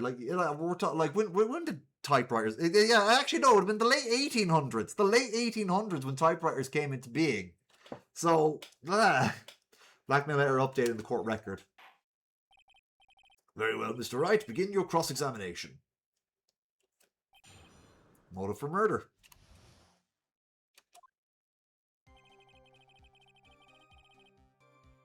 Alright. Let's press him. And who in the world is going to prove that? I will. After doing a thorough background check of Detective Atme and Cain Bullard, we were unable to find any links between them. It's all in the report. Perhaps they were connected through their work. They were both involved in security. Nope. That was blunt. In any case, the only one with motive was Mr. Delight.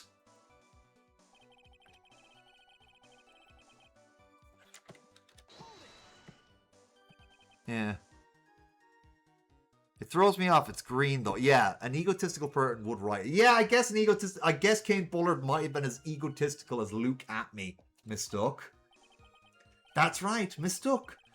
From the Old Norse mistaka, meaning to take an error. That wasn't what I meant. Just who did the victim mistake Master Mask to be? Why, the answer is obvious. Ron Delight, of course. Boy, I'd like to wipe that smug look off this guy's face. Press harder. Why would the victim mistake the defendant for Master Mask? Don't you already know that? Zavari, take a look at this newspaper. Oh, the famous tear of Amanon. A magnificent jewel. That photo shows a magnificent detective as well, does it not? Furthermore, it also shows an ugly guard named... I'm sorry, but you're calling Ron Delight ugly? The man has a very pretty face. He is a very pretty boy. I will say that. You know, like... I'm just going to go to the court record there. Like, he has an annoying shrill voice, don't get me wrong. But look...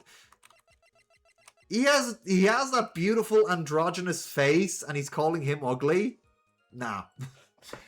Look at me. Have you looked at yourself in the mirror lately with that schnoz of yours and that goddamn haircut? Like, you're trying to pull off that haircut, and you're not a Yu-Gi-Oh! Protagonist. The only way you could pull off that haircut is if you're a Yu-Gi-Oh! Protagonist, which you are not. Get off your high horse there. The defendant? The victim clearly misread the article, and Savari. He got the wrong impression. The impression that this ugly security guard was, in fact, Master Mask. I see. That was an unusually reasonable deduction. Okay. You mean this blackmail letter right here? It says bring 50,000. And the handwriting is without a doubt the victim's. There's no mistake, we have an official report to prove it. But I don't see an addressee on this letter anywhere. An addressee? This letter was discovered in Ron Delight's apartment, and Mr. Delight did show up at the designated place and time. The fact there is no addressee is irrelevant. I wonder. What's up, Nick? I just had a thought. What if that blackmail letter wasn't meant for Mr. Delight? Whoa, do you have any evidence of that? For some reason, I just can't shake the feeling that there is something not quite right about this blackmail letter. Well, everyone, are you quite satisfied? Okay. What do you mean by that? Oh my, I was certain you were already aware. Zavari! KB Security had a lot of security info on all sorts of companies. And since I was a security team chief, I stole data from the company. Kane Bullard had yet to forgive young Mr. Delight, which is why he sent him that letter upon mistakenly believing he was the thief. Here is a file that we discovered in Mr. Bullard's office. Evidence that Mr. Bullard was receiving money through blackmail. However, isn't this a bit odd? Why did the defendant pay Mr. Bullard the money, even though he wasn't actually Master Mask? On that point, there was an unfortunate bit of chance.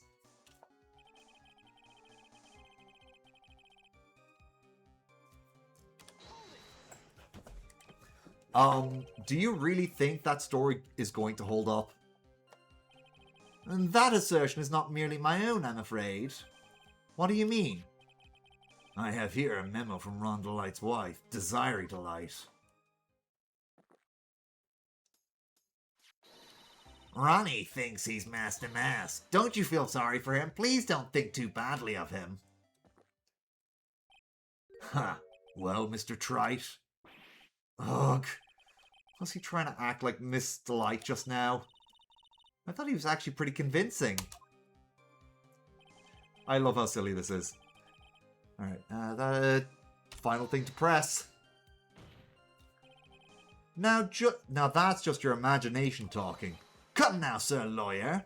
I'm afraid imagination isn't the right word for it. This is a deduction, the result of carefully applied reasoning. Can we hear that careful reasoning for ourselves?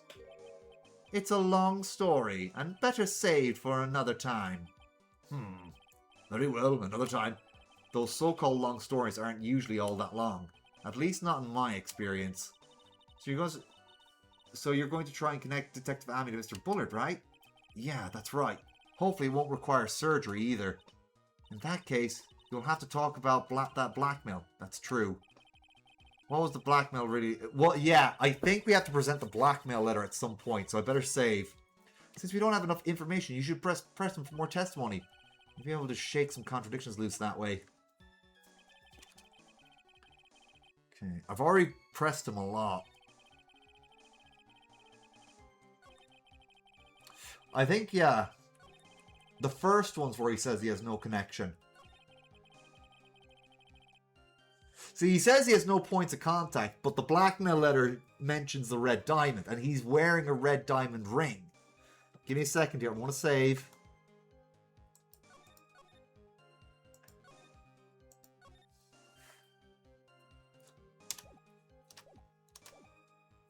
Alright.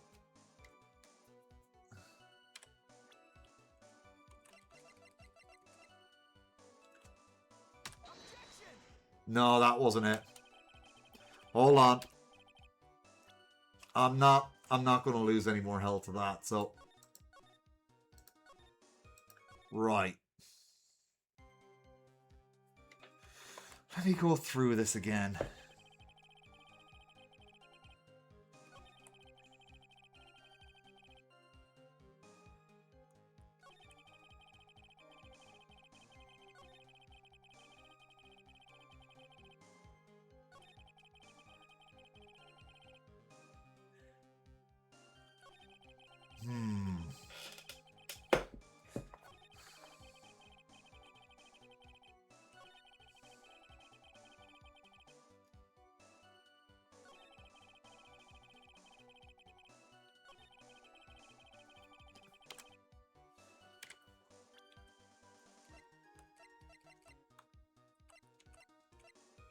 I got a feeling it's the blackmail letter, but I got to figure out where to put...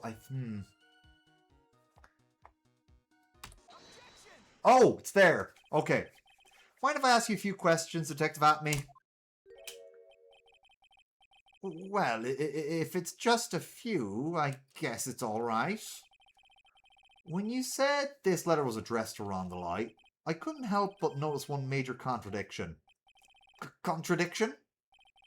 I don't know where a walking contradiction like you gets off saying things like that. You're one to talk. At times like these, men are made to express themselves with their fists. Why don't you show us what you've got there, Junior? Indeed, time to man up, Mr. Wright. Show us the contradiction in the evidence content of the blackmail letter. Okay. Check. If you don't, I'll take that red diamond. Ah, yeah. So where's that list of Master Mask things?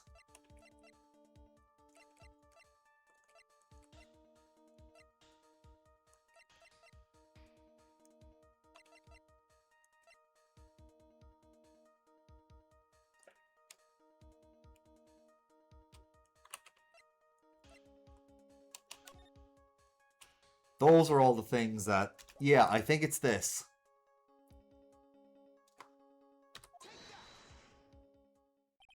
Ha! A little a 2-1 punch like that wouldn't even faze me. I think you mean 1-2 punch. Mr. Wright, try thinking things through a little bit. What the fuck? Wasn't that then. Ouch. I sure felt that puncher on it. Anyway, let's try reading the blackmail letter one more time. Hold on now. I'm just going to reload that again.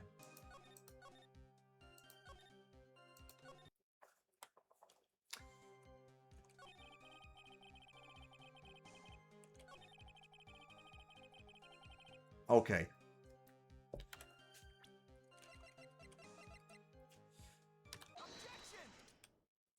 Skip through again. Alright, let me just save here real quick. In case we need to go back again. Contradiction?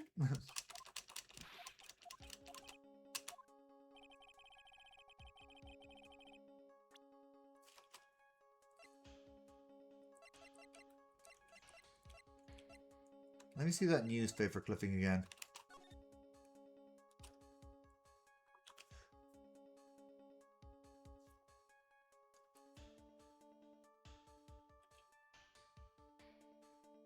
Oh no.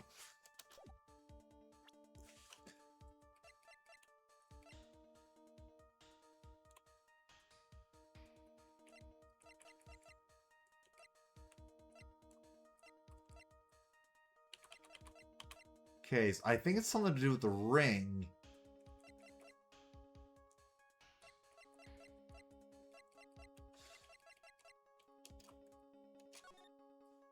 Yeah. Has to be something to do with the ring. So, what is it? I don't want to look up any more clues. I want to figure this out.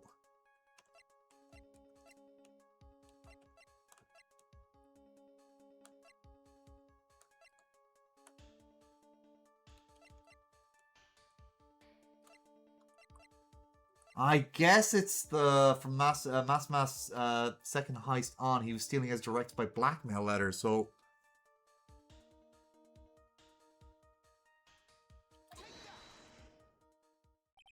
it's not that. Yeah. Yeah, it's not that one. Well, let me just see here, just make sure. Yeah, no, that's not it. Damn. Sorry for loading so much, guys. I want to get it right.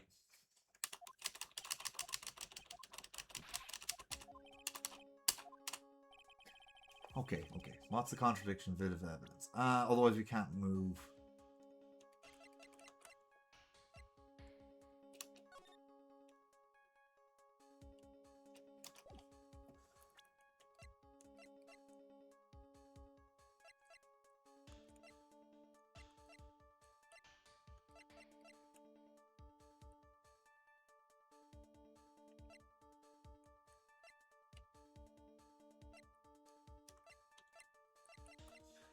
We already tried the newspaper clipping, so it's not that. No, we tried Kane's list. We didn't try the newspaper clipping yet. Take a good look at this newspaper clipping. It contains a picture of the Tear of Amendment, the stolen jewel. What about it? The problem is the jewel's colour. Colour? I'm not much for discussing colour myself. Oh, yeah! Godot can only see one colour. According to the clipping, the colour of the stolen jewel was blue. However, in the blackmail letter, a totally different jewel is mentioned. I'll take that red diamond you received the other day. Red? Which means the red diamond described in the blackmail letter is not the Tear of Amendment. It's that Master Mas stole it all. And your point is, Mr. Trite? Are you trying to say that this blackmail letter was intended for someone else? And that is what you're trying to say, right, Trite?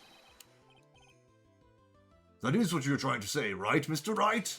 Well, that is what you're trying to say, right, Nick? Yes. Then who is Kane Bullard actually blackmailing? That's actually very easy. The one man we know who wears a red diamond ring and keeps flaunting it. Naturally, it was you, Detective Atme. Do you have some sort of basis for that claim? You have personally been involved in every single Master Mas case, and in the last case you recovered what was stolen and received a jewel as your reward. A jewel? Probably the one wrapped conspicuously around your finger? That red diamond ring? That is the diamond referred to in the letter.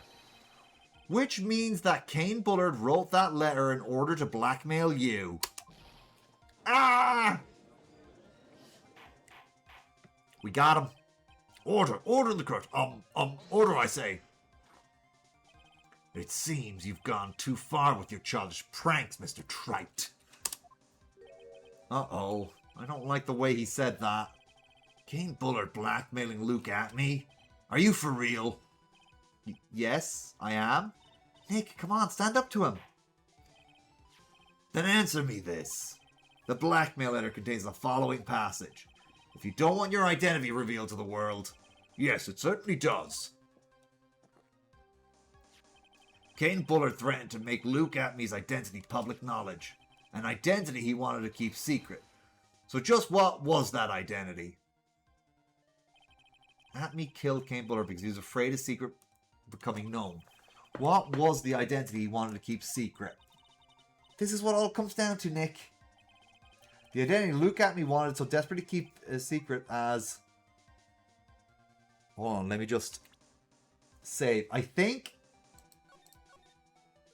Yeah, because he was the one blackmailing Rhonda Light. So I think it's actually as a blackmailer. The blackmailer was getting blackmailed. Luke Atme was a blackmailer. Objection. Hey now, isn't that a little different from what you've been saying? You said Kane Bullard was the one blackmailing Luke Atme. Are you saying that Atme was blackmailing someone else on top of that? Oh, you have to admit that does sound a little odd. It's not odd. It's the only thing that makes any sense. Kane Bullard was blackmailing Luke Atme. But Rhonda Light was also being blackmailed by a certain someone. So did you start receiving blackmail letters after this incident? Yes. Just a few days after the Tear of Amendment heist. After that, I started getting the plans in the mail. I received the plans from some very kind person. Incredibly detailed plans. Detailed plans? In which case, that would mean that Rhonda Light was actually Master Mas. That is what we are claiming. Someone else came up with the plans and had Mr. Delight steal his targets for him. And that someone was none other than Luke Atme. Shh! Silence!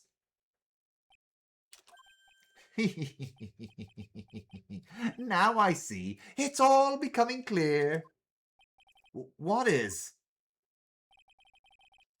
When you were in grade school, you received the same report card every year. Careless with the tendency to jump to conclusions. Am I wrong? How did you? You say that I, Luke Atney, was blackmailing Ron Delight? In which case I would naturally know all about his relation to Master Mask. Well, yes. Ron Delight started receiving plans from his second crime onward, correct? Which means I learned of his identity when he committed that first crime. Good point. You certainly couldn't have blackmailed him otherwise. Yeah. Is it the voice I'm giving him? In that case, let's see some hot, bitter evidence. During the first crime, how did Luke Atney know that Ron Delight was Master Mask? Alright. So how did he know?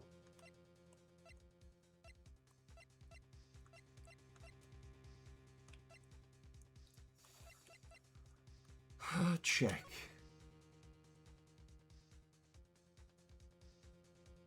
Your voice makes... Thank you. I do my best. Let me see.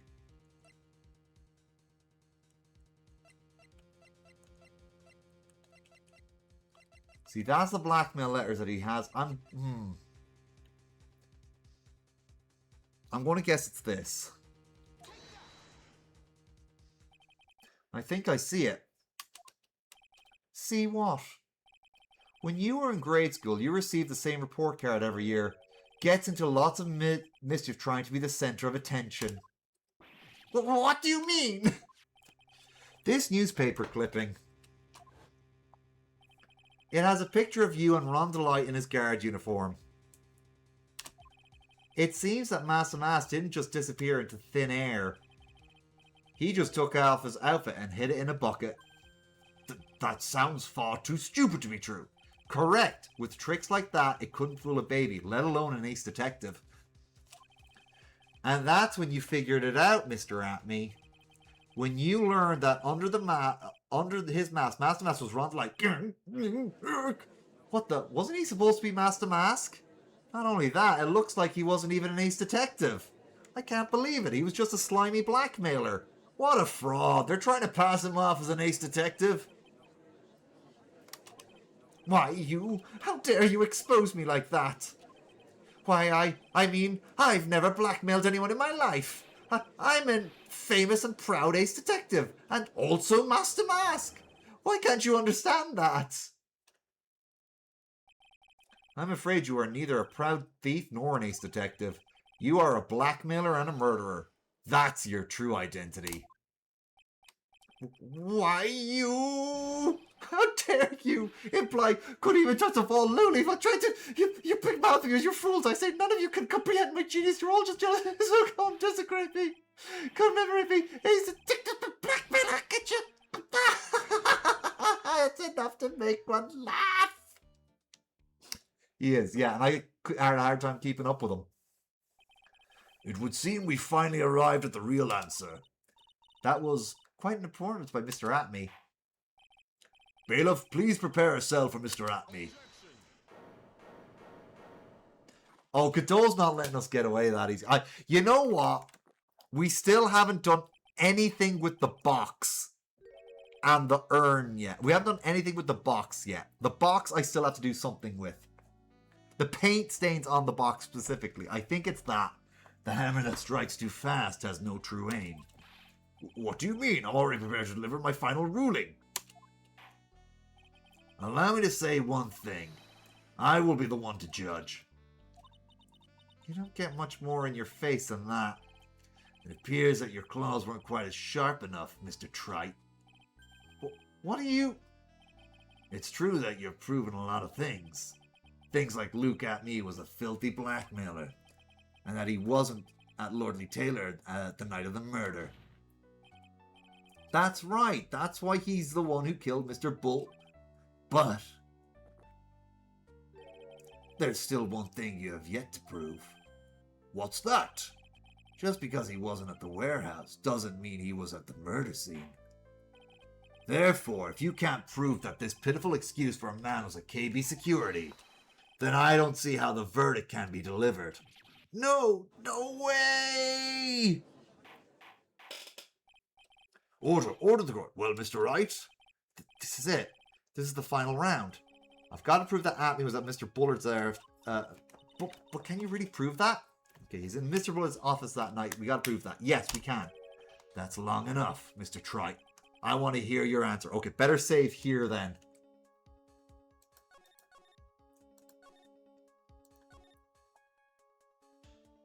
Okay.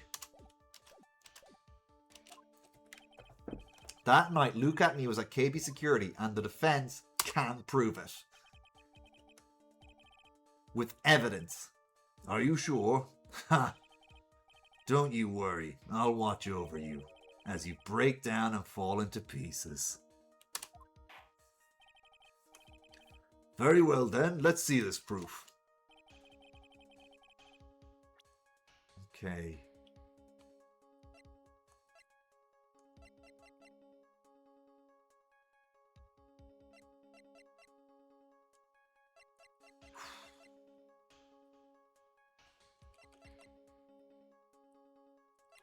So what we have? Okay. Might need a little bit of a clue here.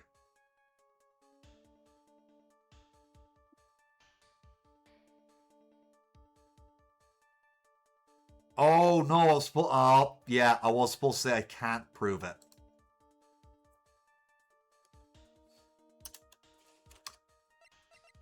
Well, shit. I gotta present something that's wrong then.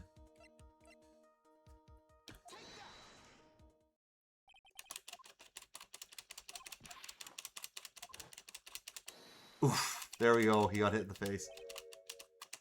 Alright.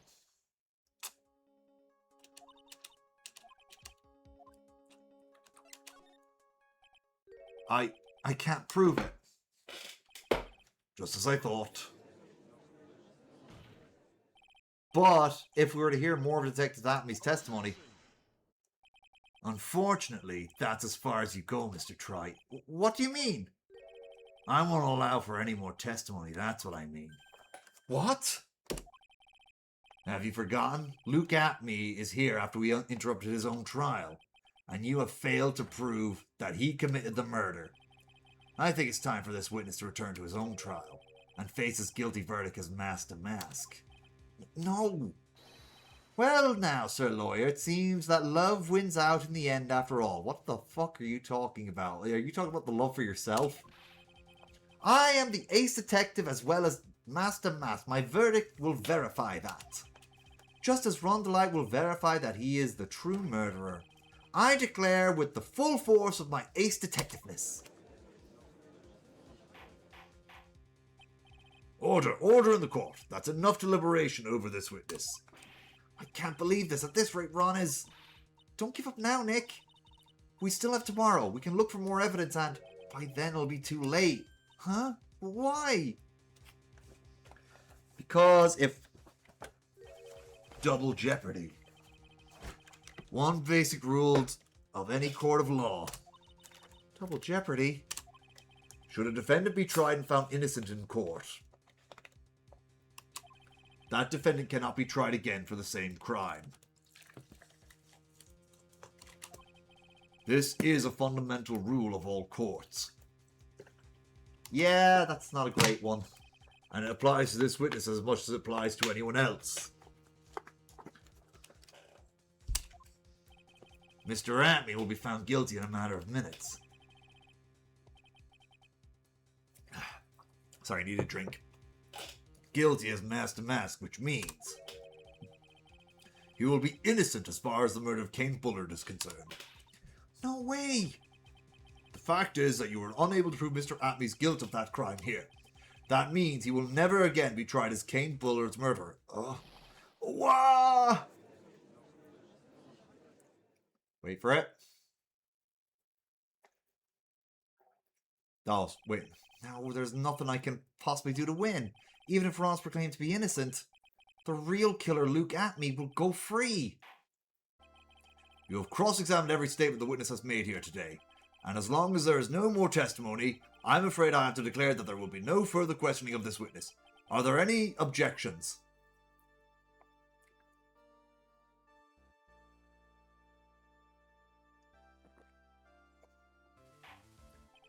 Then I hereby end the cross-examination of Luke Atney. There we go. I think I see it. Your Honor, when you were a child, what was on your report card every year? Has poor hearing and often makes mistakes as a result. How did you... Phoenix, raise your head up high. Have you forgotten what I used to tell you? A lawyer is someone who smiles no matter how bad it gets. That voice. No way. Long time no see, Phoenix. Mia. But Mia. I said Mia. This is the true power of the crane channeling technique. I know that it's really Maya who's standing before me, but right now she's my mentor, Mia Fey. Now let's do this. But there's nothing more we can do, Mia. Without any more testimony, I can't cross-examine him. Not yet. The testimony's not over yet. What do you mean? Your Honor, just now you said something very interesting. You have cross-examined every statement the witness has made here today. Yes, that's true, but... Unfortunately, Your Honor, you're forgetting something. Earlier, after the last cross-examination, this witness made a number of remarks. Well now, Sir Lord, it seems that love's wins out after all. I am... Okay, my verdict will verify that. Just as Ron Delight will verify that he is a true murderer. I declare with the full force of my ace detectiveness. Yes, but... These comments appear to have no importance whatsoever. Very well then, we shall prove their importance via cross-examination. At any rate, as long as the witness has made these remarks, we the defence assert our right to question them. Is that alright with you, prosecutor? Look at him. He's staring at her. He's like, she's here. Is something the matter, Mr. Godot? Nothing. Oh, Sir Lawyer, looks like you were one step too late. If you think such falsehoods will do anything to Luke at... Let's hear it. Huh? It's true that the witness made some remarks. So then, let's hear this last bit of cross-examination. Mr. Godot, what are you... Very well then, look at me. I'm going to allow the defence to cross-examine your earlier remarks. The defence would like to hear what you declared to the defendant to be the true murderer. So please, give us one last bit of testimony. Phoenix, this is it. This is our absolute last chance. Yes, Chief.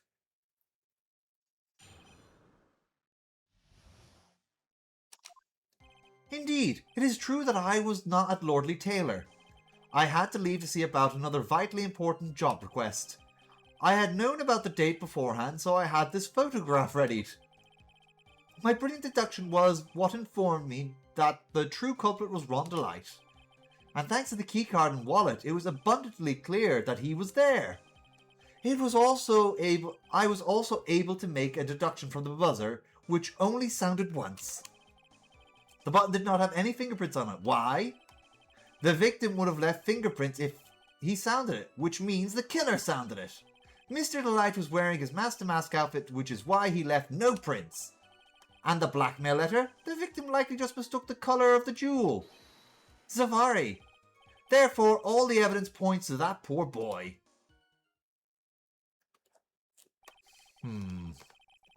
This testimony actually seems to hold up pretty well.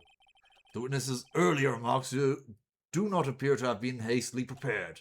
All of his points have been explained, and none of them seem to contradict anything. But of course. But how did you know all about the emergency buzzer? The police investigation documents went directly through me. A likely story. And I always look over all the documents. It's elementary, Sir Lawyer. I think we need to press every statement there, Yin. Are you going to make even more trouble for us now, Sir Lawyer? I will not allow any of your unusual shenanigans, Mr. Wright. Yes, Your Honor. We cannot postpone Luke Atmey's trial any longer. This is your last chance. Hang on one sec. Just one chance? Ha! It seems the party's about to begin. Well, Phoenix, there isn't any evidence that contradicts with that testimony. So it would seem... What do you mean? So it would seem. Listen, Phoenix. Pointing out contradictions doesn't always mean you have to present evidence, does it? At any rate, this is our last chance. Okay, so I get what Mia's putting down. We have to press the right statement. At any rate, this is our last chance. If you can't point out a case-breaking contradiction, you lose. That's all there is to it. Cup number 17, the last cup. Seems like the time has come to put an end to this trial. I have to find a fatal contradiction in this testimony. And I need to point out without presenting evidence. Which means all I can do is find the contradicting mark and repress it. Remember, you only get one chance. Okay. So, we gotta make sure we get the right one.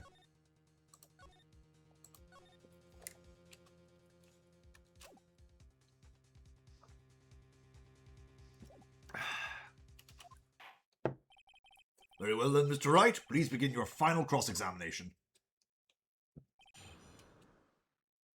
Alright.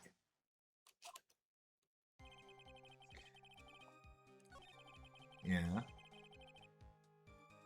I don't like the sound of that one, but...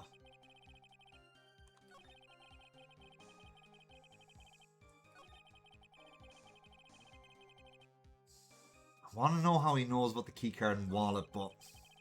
I don't think that's what's going to nail him.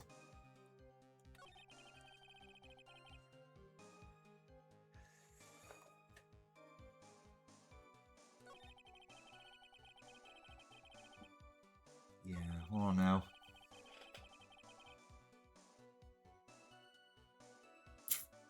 I think it's that one too. Mr. Atmey, about this last remark. You still don't get it, do you, Trite?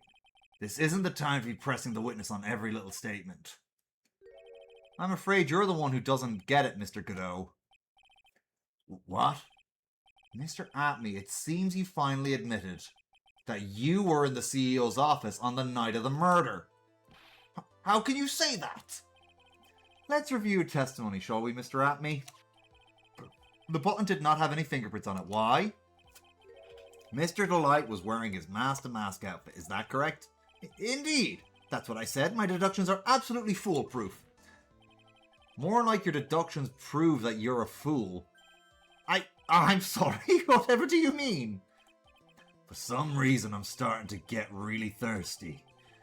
When exactly did we learn the fact that Ron Delight was dressed as Master Mask when he was at the scene of the crime? That was, it was just a few hours ago, when my sixth comp was looking at me with a cold stare. He knows which cup it was, for God's sake. Oh, huh? Oh, did I forget to mention it before? I'm sorry, I just never had a chance to mention it up until now. That's right, the defendant had yet to tell anyone this fact before this morning. Therefore, the only people who should know this are those who have been watching this trial. Grr. Do you understand now, Detective Atmey? There is no way you should have known about that.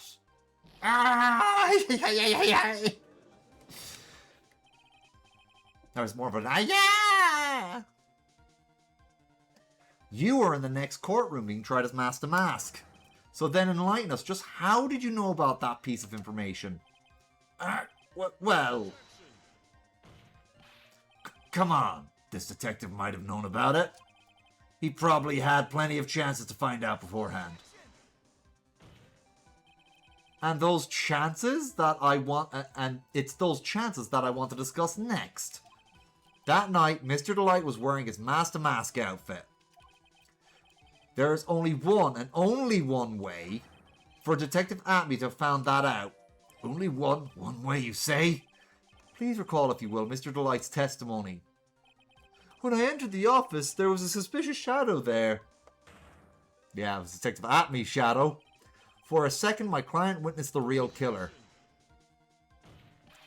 But Mr. Delight never saw his attacker, so there's no way to tell whether or not the real killer was Luke Atme. It's with the statement that I'll turn this case on its head. Just what are you implying?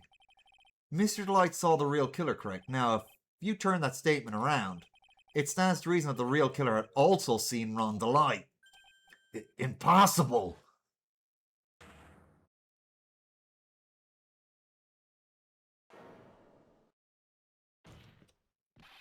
Detective Atme, you saw Master Mask at the murder scene that night. Just as you saw him when you killed Kane Bullard and assaulted Ron Delight. That was the only way you could have known what Ron Delight was wearing. Oh, here we go. We got a big breakdown. Oh, God. He's erupting like a volcano.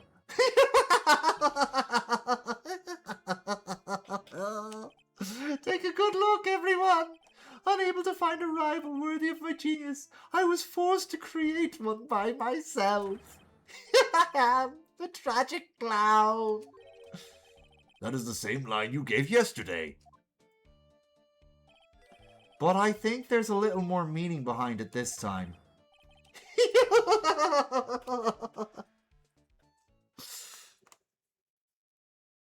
Yeah. What an awfully complicated incident. Kane Bullard was blackmailing Luke Atme, who in turn was blackmailing Ron Delight. And upon killing his blackmailer, Luke Atme tried to frame Ron Delight. Then he claimed to be guilty as Master Mask in order to escape his true crime. And to that end, he came up with this plan. To use the double jeopardy rule when making his alibi. At any rate, it would seem we finally found the truth. Excuse me? I came perilously close to besmirching the record of an innocent young man. We'll see in a second, Jen. Besmirching him with the title of murderer. Don't ignore me! Oh, I didn't realize you were there. Sorry, why wouldn't he be? About the verdict. I know. You never committed any murder. That's right, I'm so glad you understand that, but I really am Master Mask! Huh? So thanks to that trial yesterday, I'm innocent now, right? What was it you said? Double jeopardy? Now that you mention it, I've been careless. Careless? What do you think, Mia? As the defendant says, the rule of double jeopardy is absolute. A defendant can never be tried twice for a crime which he was found innocent. They can't. So in this world, you can't overturn a prior conviction, a prior non-conviction, I should say. Then Master Mask is really innocent? It would seem so. For now. For now? Now then, this court finds the defendant.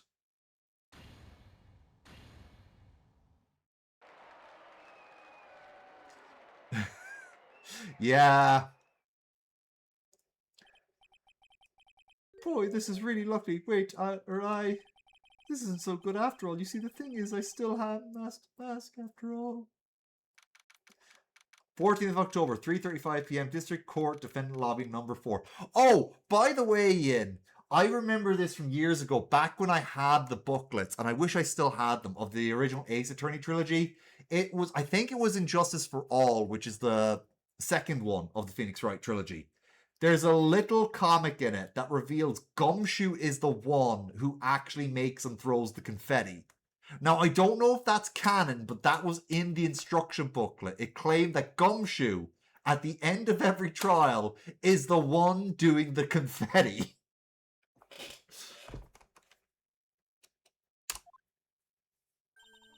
You did it, Phoenix. Thanks, Mia. It's been a long time, hasn't it? Yeah, it's because Maya doesn't call on me much these days. Oh? I'm just joking, Phoenix. Don't take everything so seriously. But on the other hand, Maya, she seems kind of torn these days. You mean about becoming the master of the Korean channeling school? Becoming the master means saying goodbye to our mother. Misty Faye, right? Watch over her. Will you, Phoenix? Of course. Well then, see you around. Mia. Mr. Wright?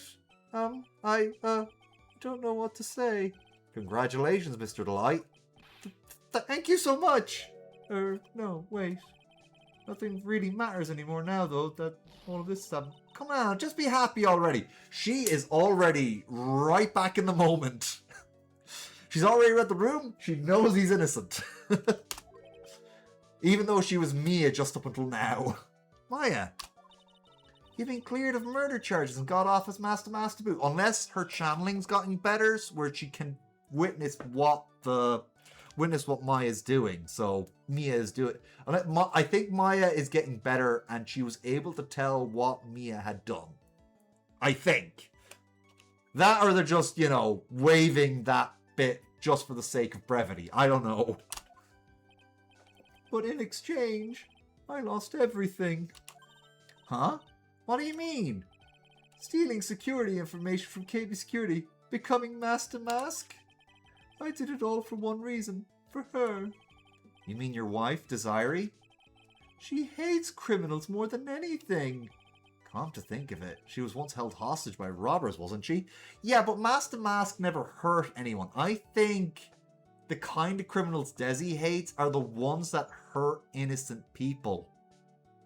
Well, actually, I've seen it. She doesn't mind Master Mask because he doesn't hurt innocent people. He steals from rich assholes most of the time. The urn was an exception. She always said how she hated sneaky criminals. I knew that, but once I got fired from KB Security and lost all the money I had, she wouldn't have any reason to stay with me. I thought she would leave me for sure. So that's why you became Master Mask. Yes, but it's all over now. The broken bowl can never be put back together. That's not true, right, Nick? Right. Really? Can we go back to the way things were? You'll be fine, and Nick can prove it. I can? Kind of wish you would check with me first. Mr. Delight, even if a bowl is broken, there's always a way to put it back together. It's the urn. It's the urn. The urn is close enough to bowl-shaped. The sacred urn? Desi was the one who found this. Desiree, your wife, she's always believed in you, Ron. That's why you'll be fine. You don't have to worry about anything. Ah, there you are!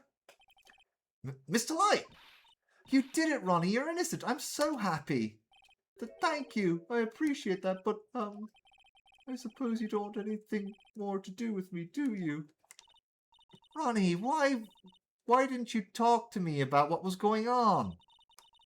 I had no idea you had quit KB Security. He was fired, but I never imagined that you were really Master Mask either. Mr. Light, what are you going to do now that you know? You're not really going to leave him, are you? Come on, isn't it? It's obvious, isn't it? How could I ever let a wonderful man like him get away? Aww. After all, my bike's really fast. So fast, there's no way he'd ever get away. He'd never get caught, get away. But didn't you say you hate criminals? Oh, I only hate people who act cowardly and sneaky. Like that detective. I see. My Ronnie went and declared his crimes before he committed them. Like a man! I just love a man who's so chivalrous. Chivalrous?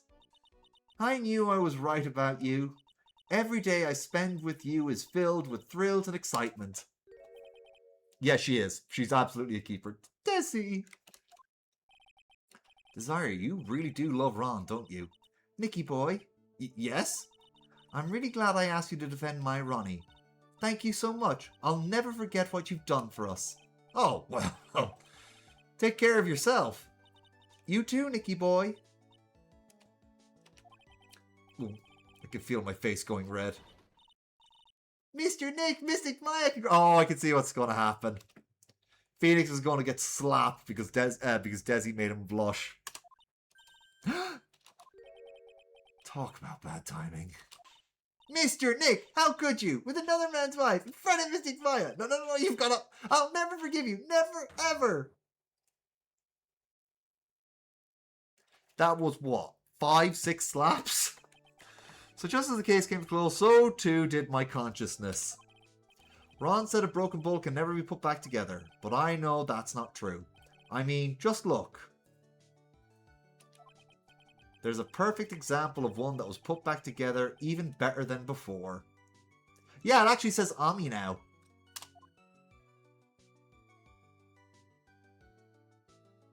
Yeah, it's very cute. Alright, we'll do the start of the next one, but we're going to take a quick break. And there's my Animate outfit. There is a maid cafe involved in the next one. Also, the return of Gumshoe's romantic interest. I want to say girlfriend, but apparently they never actually officially get together, which is dumb. Anyway, quick break. 2 minutes, guys, and we'll be right back.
Okay, wasn't much of a break, but we're back. Give me a second. Pause that, turn that on. And there we go. Alright, wanted to keep it brief. Okay. So, let's go back to the game.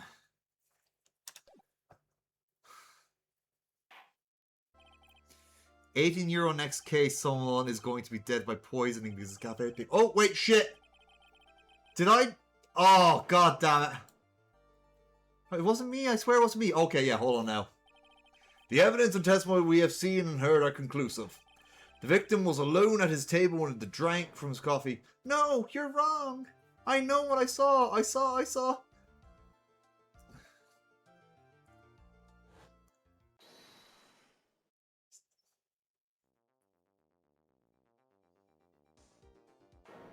I saw someone else there, a man. He's the real killer.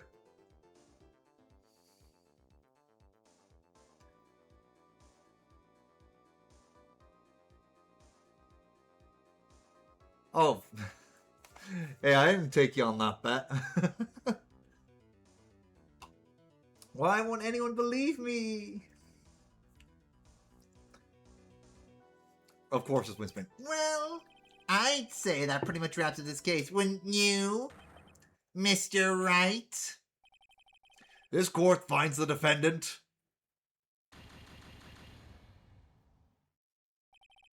This court is adjourned.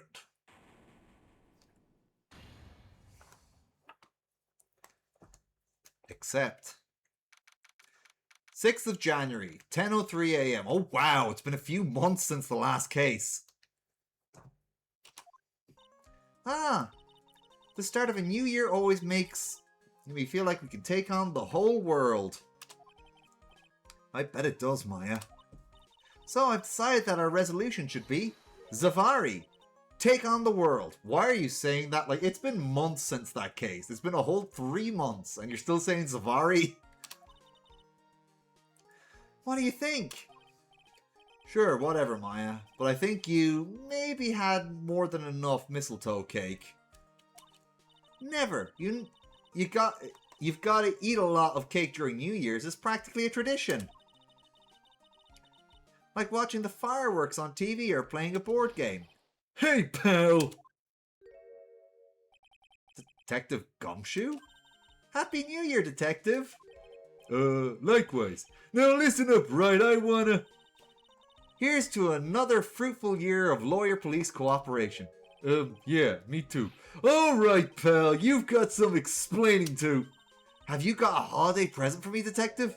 A what? Well, here, have this. It's really nothing much, but...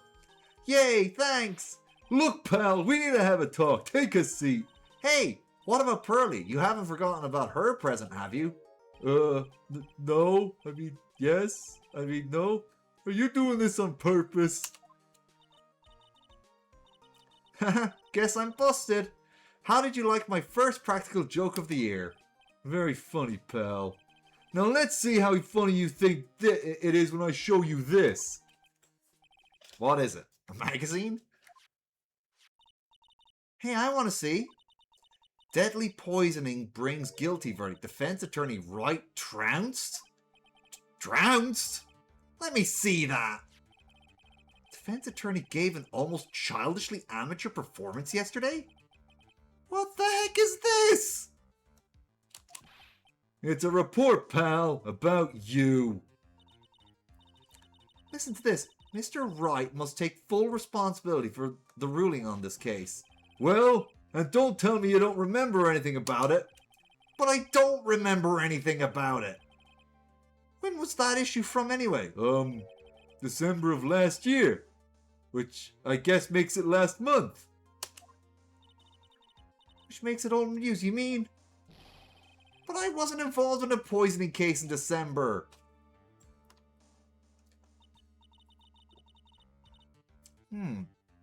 So what do you think this is all about, Nick?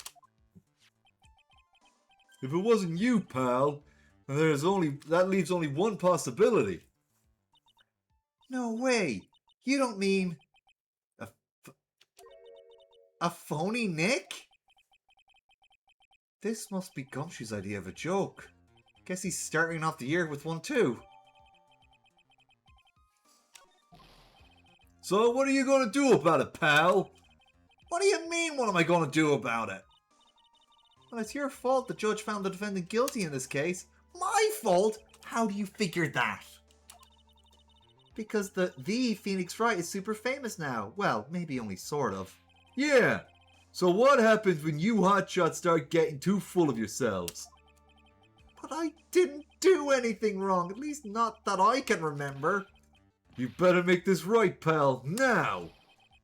And that means taking the case back to court. Got it? Sounds like we've got our first case of the new year. Let's tackle it with gusto. I don't know. The judge already issued a guilty verdict on, once in this case. It's not going to be easy to get it overturned. I guess the New Year's resolution is going to have to wait till next year. So you're taking the case, right? Good. I'm going to head over to the courthouse then. After that, I'm going back to the precinct. Drop by if you need something, okay, pal? Guess people are starting to know the name Phoenix Wright. If the client entrusted a case to me based on my reputation, I guess I am kind of responsible. Oh, and unfortunately, this is a familiar defendant. I wonder how Phoenix is going to react when he knows who it is. I know who it is because I've played this game before. But why would someone want to impersonate me?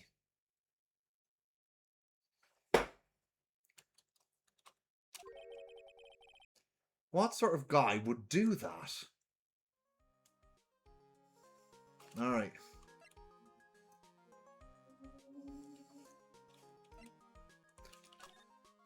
What to do? So, what's our first move? I guess we go down to the detention center and talk. Wait a second, Nick. This person's behind bars because of you. Whoever it is isn't going to be jumping at the chance to meet you, right? Hey, let's get one thing straight. It wasn't me. It was a fake me that did this. I wonder if he looks exactly like you. Your phony Zin... Yup, I mean. I hope not. Ugh. What kind of a name for an evil double is Zin Yop anyhow? Ah, Nick, I got it! If you're going to ask whether I've got a twin brother, the answer is no. Spoiled sport. Did you notice Gumshoe was acting weirder than usual, or was it just me?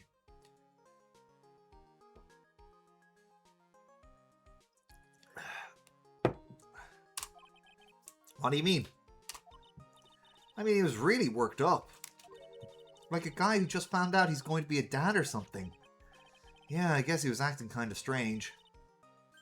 Maybe he realized he's got some feelings for you, Nick. Considering how we interact, I seriously doubt that, Maya. Well, if he isn't nervous because of you, then maybe it's because of our new guilty client. Alright, so, court record. Yeah, I think I should show that to Maya real quick. I can't believe you've got an impersonator. I can't either. But look on the bright side. Only famous stars have people impersonating them. This isn't funny, Maya. It's not just impersonation. This guy stole my identity. Identity theft is not a joke, Maya.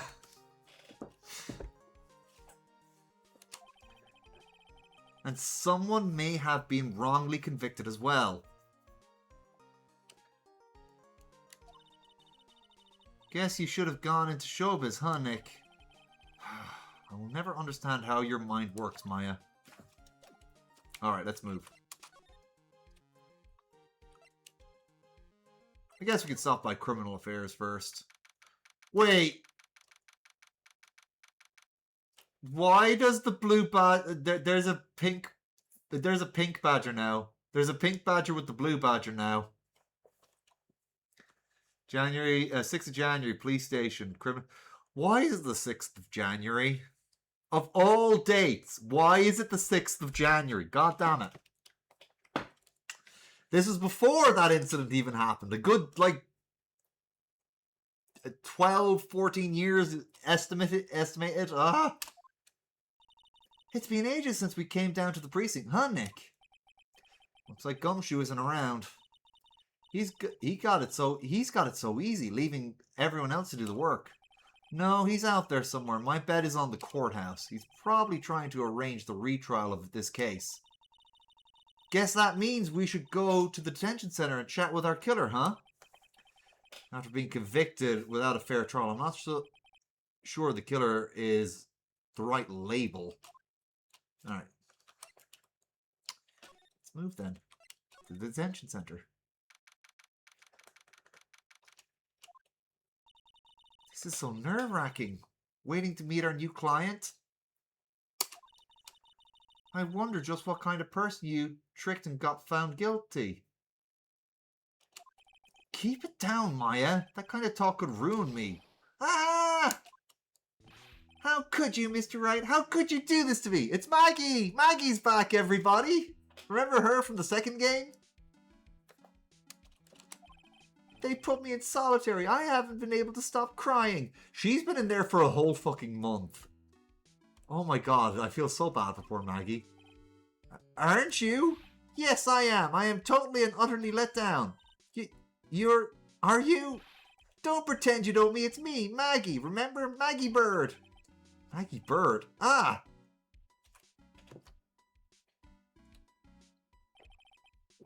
Maggie Bird. She's the policewoman I defended that one time. She was accused of murdering her lover. He was a cop too. What are you doing in here? Didn't I get you a quick...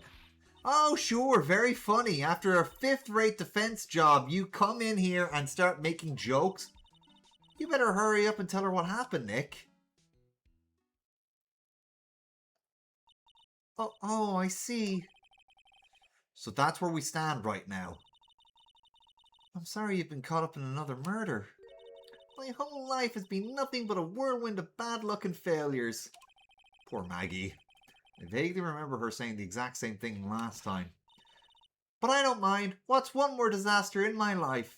At least now the real Mr. Wright is here with me. I won't let the world keep me down, sir.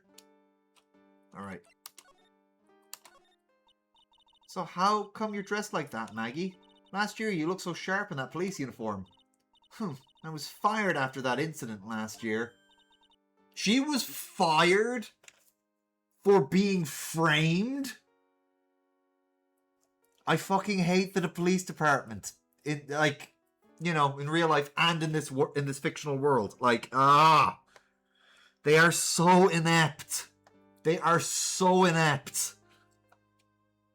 What, you got framed for murder? That's your fault. We're firing you.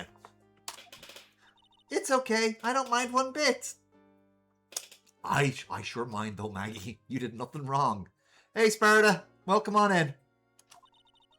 I enjoyed being on the force, but I think it was time for me to move on. So, what do you do now? In the second act of The Life of Maggie Bird, I'm playing the role of a waitress. Not too bad. We just finished case 3. Or was it case 2?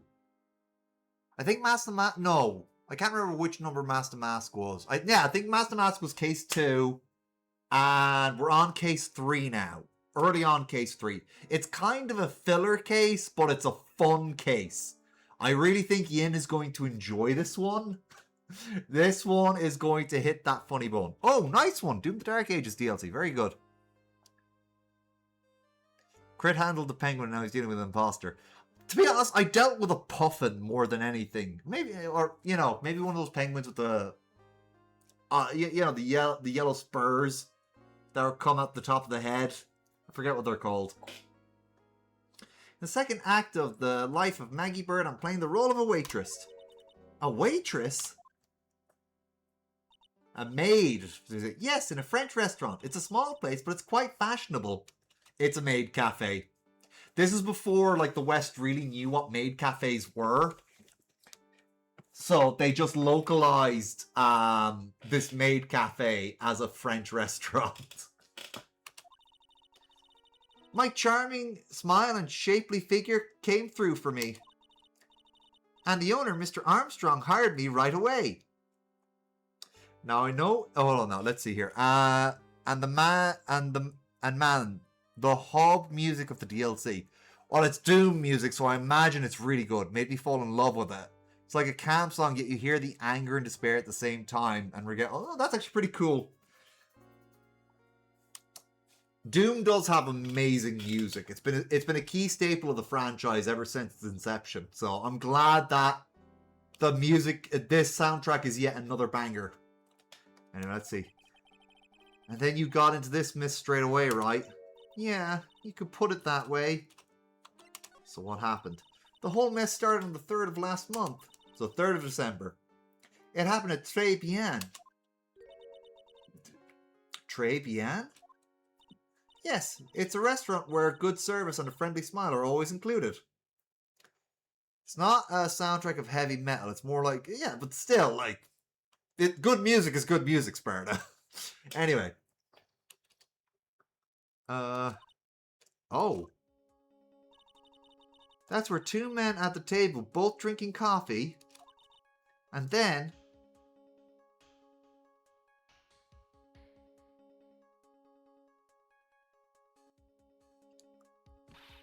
one of the men slipped some poison into the victim's cup.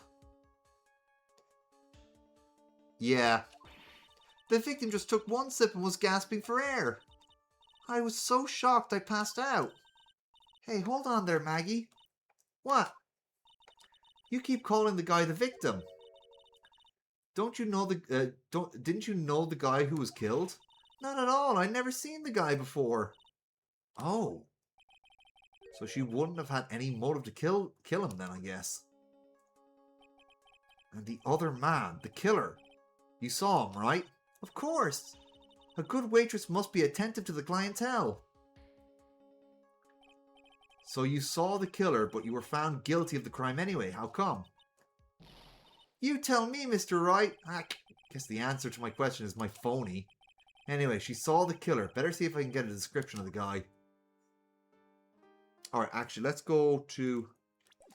I want to actually... Before I go to that, I want to present the magazine to her real quick. Yeah. Oh, I'm aware what Tribulations means. Don't worry. Oh, yeah, I need to ask you about this. Hey, this article's about my case. Can you tell me anything about the guy who was pretending to be me? Yes, sir. It was the morning after I'd been arrested.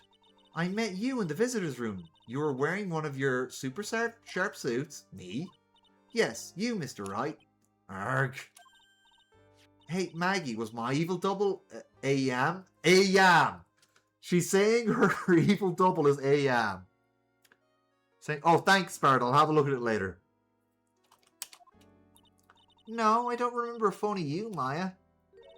Oh. Huh. Hey, why do you want an evil doppelganger, Maya? Believe me, you don't want to have an evil doppelganger. Ask the Power Rangers in space. Ask the Flash. Who else has got an evil doppelganger that's just like the worst? Yeah, evil Earthworm Jim. That guy sucked. Ask Sonic about Metal Sonic. Yeah, trust me. You don't want that. You don't want that, Maya. Believe me. Then you got really worked up and passionate. I'm going to get you cleared of this crime, you said. Okay, I get the picture, but you've met me in person before. So how come you didn't realize this guy wasn't the real me? I guess looking back now, it was a little strange. Only a little? Well, okay, so you were a bit taller than normal, and you looked a bit shady, and your voice was a bit weird. Oh, and you had this kind of funny accent, and... So the guy was nothing like me then!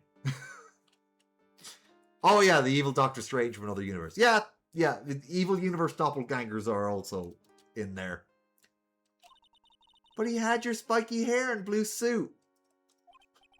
Is that all it takes for someone to imitate me?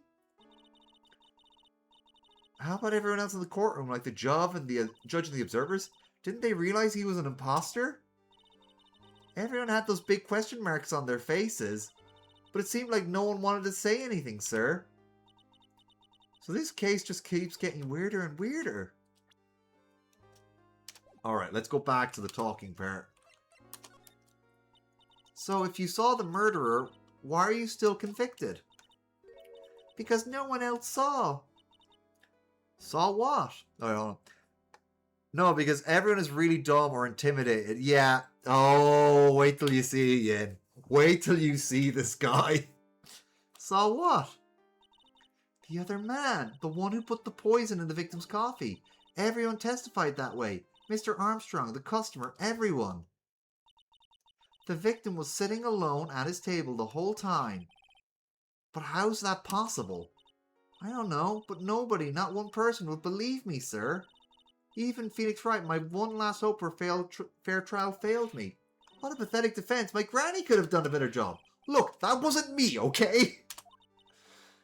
And then they found something a bit incriminating in my apron pocket.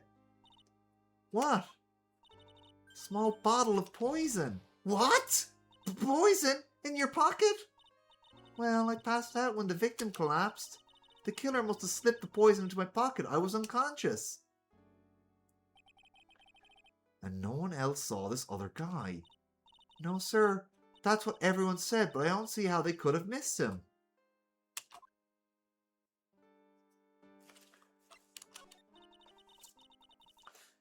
I was the one who took the coffee to the two men.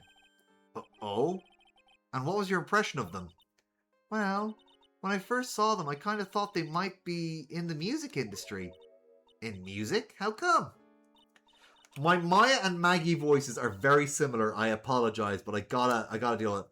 Well, one of them had some sort of earpiece and an emo musician's look about him. And there was a sample CD on the table, sir. An earpiece and a sample CD, huh? Did you get a look at the CD at all? It had a band's name written on it. I think it was MC something? They must have been preparing for their debut, I guess. So it was a band CD? Maybe a promo disc? Maybe it was MC Screwdriver. Get serious, Maya. Would you buy the CD of a group named that? Yeah, what was the name of the group again? MC Hacksaw? No, MC... And what about the killer? What does he look like? Well, I don't really remember. Only that he was a young man, well-built, like the victim, really. Mr. Wright, do you think it's possible to get a retrial? Probably. The court ruled in the absence of a genuine defense attorney, so we should be able to get a retrial. Mr. Wright? Do you think we'll win next time, sir? My life has been a full-course meal of bad luck, complete with defeat for dessert. Since I was 6 months old when I fell from the 9th floor of my... God, how? I am glad you survived that, Maggie, but how? The 9th floor of my apartment building. I'd been hit by all sorts of vehicles, gotten sick from all sorts of foods. Maggie, it's a miracle you're still alive, but we're all glad that you're still alive. Careful, Phoenix, you've got to shadow the hedgehog. You could say that, Yin. You could say that. Failed at almost every test I've taken. Experienced almost every kind of disaster. I've landed a phony lawyer when I had the misfortune of being accused of murder. But I will survive because Maggie Bird always lives to fight another day. And one day I'll find it. Just you wait and see, sir. I'll find the one single moment of good luck. Arg, Zin E-Hop is going to pay for this. You gotta stop calling him that. What are you staring at me like that for? Maya's right.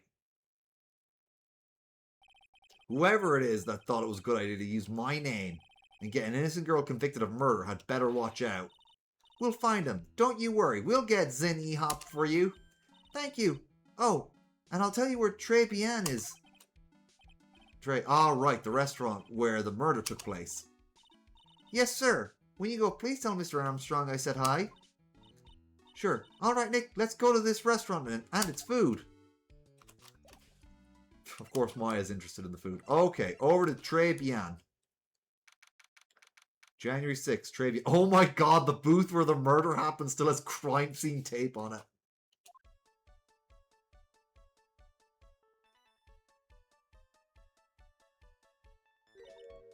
Wow, look at this place. Look, more like smell. What's with that suffocating scent of flowers in here? Then again, girls like that kind of thing, right? Actually, I'm not all that into it. No one's coming to see us. Maybe there's no one here. Don't be silly, Maya. This is a restaurant. It's open for business. It's a maid cafe. They can call it a restaurant all they want, but this is 100% a maid cafe. Hello? Anyone here? Don't believe it. There really isn't anyone here. Perfect. Let's get intrusive. If there's no one here, we can take anything we want. Yeah, I suppose we can. Hold on, what's this? It's a rack full of fashion magazines, and they're all in French. Why don't you try wearing something a bit more chic sometime, huh, Maya? Yeah, I guess I could. I'm always wearing my acolyte clothes, aren't I? It'd be fun to wear normal clothes every now and then. There's something stuffed behind the rack. Looks like a sports paper to me. Hey, and look at this. Someone scribbled a little doodle on one of the pages. And there's a drawing of Mask to Mask. MC Bomber. 1, 2, 3, 4, 5 zeros. $100,000? Maybe? I wonder what MC Bomber's supposed to be. This paper, it's from December 3rd, 3rd of December. This paper's from the day of the poisoning. What? Is it a musician, though, Yin? Is it a musician? Paper from the day of the murder. This has got to be a clue. I should see if I can find out some more about this paper. I'll check it again. They're just... yeah. Alright, I just want to make sure that was checked off. Oh, we can't check... well, spoiler alert. That's Mr. Armstrong up there. It's the restaurant's front entrance. There's a sign hanging on the front door written in French. It probably says open or closed. I mean... He's got some muscles on him. You'll see soon enough. Must be one or the other, but I don't know which one since I don't know Jacques about French. Jacques. Look at all the little trinkets tucked away in here. Bet Mr. Armstrong collected all these personally. Let's see, a bouquet of flowers, some potpourri, and look! Fine bone china cups. I never knew you were so cultured. Come on, Maya. This is common knowledge. Any Joe Schmo knows this much.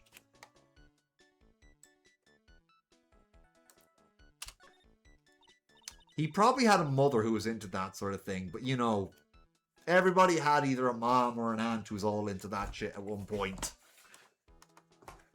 Or even their grandmother.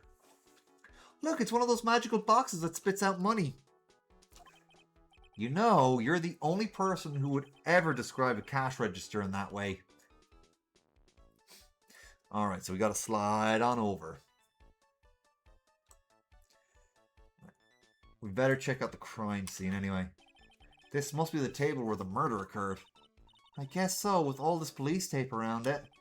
And that stain must be from the poisoned coffee. Don't go licking the tablecloth, okay, Maya? Why would I lick it? I'm not a cat, you know. Then why can I picture you just doing... I'm just picturing like a very goofy, stylized Maya just like licking some random stains. You know, like googly eye, tongue out going, eh.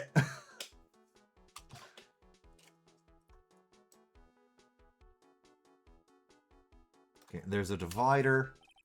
This restaurant has partitions that separate the tables. Yeah, partitions is another way to say it. When you're seated at a table, you can only see the table to your right or left. Alright, is there anything else? Okay, other table.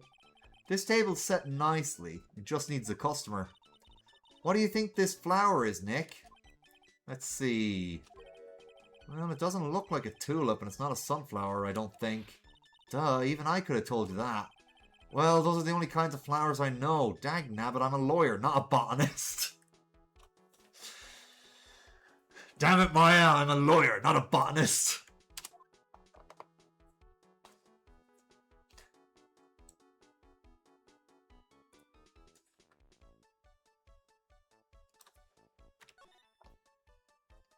Okay.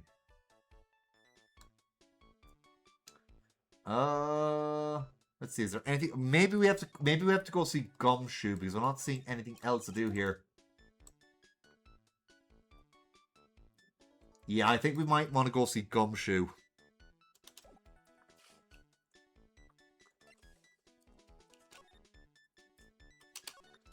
We have to go to the detention center. Hi, Maggie. Bye, Maggie. No. Okay. Maybe Wright and Cole law offices? Oh, maybe we're supposed to present that to Maggie.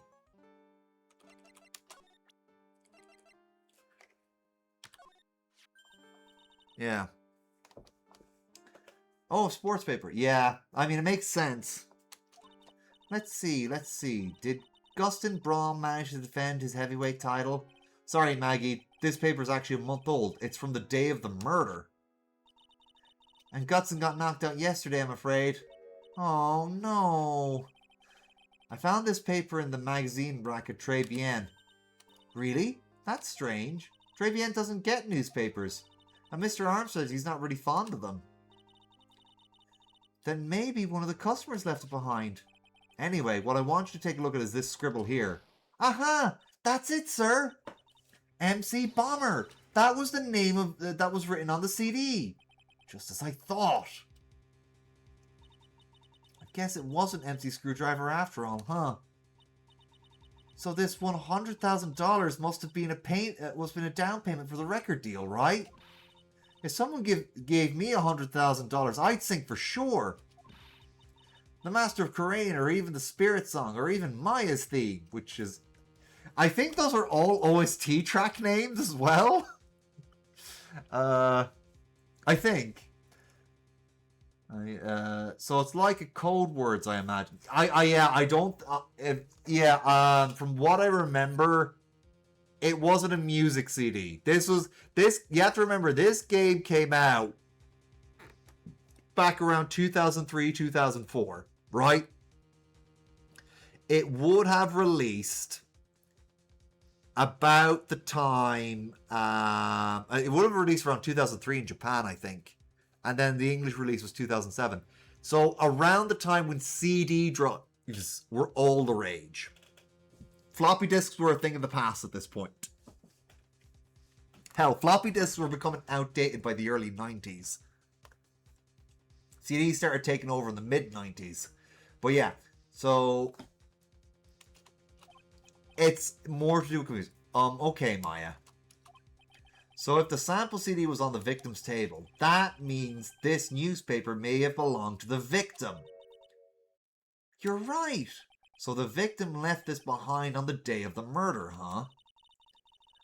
I think we'd better step up the investigation, don't you, Nick? Alright. Now, let's try going back to the Criminal Affairs Department. Oh, wait, no. Maybe we're supposed to still talk to Maggie? No. Back to Wright and Cole offices? No. Maybe back to Tribulations. I don't know. It's a bit odd going back there after... Okay, yeah. Looks like... That's weird. Ooh la la! Bonjour! Welcome to Le Tribulations! Sorry if this is going to be a little bit stereotypical with a French accent and a bit foppish. But you'll see why. Oh, hello? What happened to Maya? She's frozen stiff. Benefit! Welcome to my petit restaurant. Huh? Ben Avenue? Oh, non, my petit choulet. Huh? Me? Look at this face, like a kitten rejected by its own mother. You are fatigued, no? Yeah. Alors, you need this. an aromatic bath oil melange of, forgive me, I'm not very good with French, of Le Norelli and Le Rosé. My personal recommendation. You think I need what? Oui, oui, just add a couple of drops in the mixture to la bath water and voila!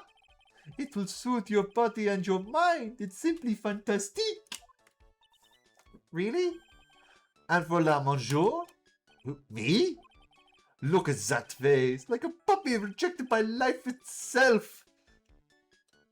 I mean, yeah, Phoenix is a bit like a puppy rejected by life itself. I feel bad for him a lot. You are fatigued, no? For you, monsieur, I recommend this. Oil of bergamot and an hint of oui oui. I will add la peppermint and le clary sage for a fragrance exceptional. Such an invigorating recipe will bring out your delicious beauty, monsieur. Monsieur. My beauty? Alors, if you will be seated, I will bring your last special menu of the day. Actually, we're not here to eat. We're lawyers. Mas bien, sir. Mas bien, sir. I know this already, monsieur. You are Le Phoenix Wright, no? Yes, you know me? Mas, oui, oui. I never forget the man who flirts with me, especially in court. I guess he was cross-examined by our mysterious Zin Eop. It looks like everyone to do with this case knows who I am already. I wonder what sort of impression Zen Eop's been leaving on people, don't you? Allow me to introduce myself to you again. I am Jean Armstrong. Enchanté.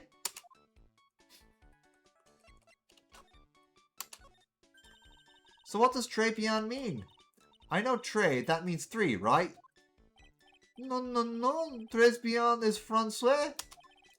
In English, you would say, very good. Oh, very good. Yeah, you were right, Ian. Oui, exactement. L'atmosphere is très bien, and la cuisine is très bien. If the food's so good, why aren't there any customers in here? Ma cuisine is not for all. Some people say do not appreciate la hot cuisine.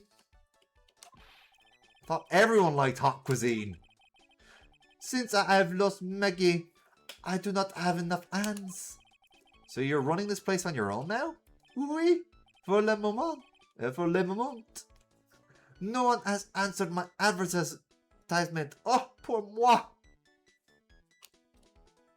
Yeah, the crime scene. Like, there's crime scene tape right in the restaurant. Please don't eyeball me while you say that. I am le chef. I am le manager. I am also trained aromatherapist. Aroming what? A practitioner of the aromatherapy. The art of soothing the soul with the delicate floral aromas. Delicate? The smell coming from that bottle earlier was anything but. So could you tell me what you know about the incident? Bien. It makes me sad to remember it, yet I remember it so well. More than a month has passed since it happened. Yeah, I guess it's been about a month since Maggie's sentencing. So it was the 3rd of last month. Just one in the afternoon. A man who was here for a coffee suddenly became ill. Because of the poison in his coffee. That is la truth. As I know it, it was Maggie who took his drink to him. I was in the kitchen. I heard the sound of someone collapsing. I don't know about that, Yin. He seems very friendly. When I came out to see what happened, he was already slumped in his chair. Or do you mean that because he is clearly into people of the male persuasion? He was dead? Mon Dieu, oui, he was dead. Maggie had passed out also. And this man who died, was he alone? Oui, monsieur. All alone. I know that Maggie said there was someone else, but... I see. La police, they asked me many times. Are you sure there was no one else at the table? They asked. But I am not the only one. The old man said the same thing. Old man? What old man? So who was this old man that you mentioned? At the time of la murder, there was another customer in here. What? Someone else saw it? Mas oui? As usual, he came out alone that day. And the time of la murder, he was there. He saw it too. But he said the same thing, that there was no one else at the victim's table. But Maggie swears there were two people. Mas, mademoiselle, the lawyer, he could not prove that, this none? About the lawyer. That was me, I suppose. Mais bien, sir. Wow, he's the first person who said it wasn't me. Don't kid yourself, Nick. Now who's the one making stuff up? Alright, time to present some evidence. I am not a lawyer myself. I do not wish to speak out of turn. But your defense in court that day was a little, how you say, lacking perhaps? Even a Frenchman who cannot speak any English could have done a better job. You are very cool, though. Oh, oui, oui, so handsome. Wow, I wonder just how bad the defense could have been. Every time you opened your mouth, the whole court has stirred. Yeah. Oh man, that is something I don't want to imagine. We found this sports paper in the magazine rack here. One of my customers must have left it behind. Do you have any idea which customer it was? The only ideas I have, mademoiselle, I save for my kitchen. Yeah, I guess it's profiles now to present. Well, I guess we know who's going to be... Maggie was a policewoman once, n'est-ce pas? Yes, but she had to quit for, reasons beyond her control. Oui, oui. She was la suspect in la murder investigation, no? Oh, you know about that? That is why I gave her la perfume for la happiness. Happiness perfume? Oui, blended from bergamot, like I have given to you before. But she's been arrested again, and found guilty this time. This is true. Her natural aroma of unhappiness must have been very strong. Just admit it, your perfume doesn't work. I am not surprised she was la prime suspect. After something like that took place before my very eyes. Something like what? What's this guy talking about? Does this mean Maggie did have a motive? I've got to ask this guy more info stat. When Maggie took the coffee over to the victim, did anything happen? Oui, I suppose you could say so. So what happened? No, it was nothing. Look, Maggie said she didn't even know the guy, but she's still been indicted for murder. Sorry, my tongue. The prosecution must have come up with some kind of motive. Oui, it is true. Is there anything at all between Maggie and the victim that could be relevant? So please, tell us anything you know. Psyche lock. 3? Psyche locks? No way, what are we going to do, Nick? We'll just have to remove... What the? What's wrong? The Nagatama, it's gone. Huh? I had it in my pocket, but It vanished into thin air. What? But I could see the psyche locks. Maybe that means the Magatama's nearby? Mr. Armstrong? Could I just confirm something with you again? The table where the victim was sitting. Was there anyone else sitting there? That is a question you will have to ask him yourselves. Huh? Him? Le old man who spent all his time dance le park. Le park? Oh, a park? What park's that? Behind the restaurant. It's called it is called Vitamin Square. Thank you. Je vous en prie, my dear. Je vous en prie, my dear. I'm awful with French. I'm sorry. I apologize to any French people who may join the stream or watch this VOD. Let's check out this Vitamin Square right now, Nick.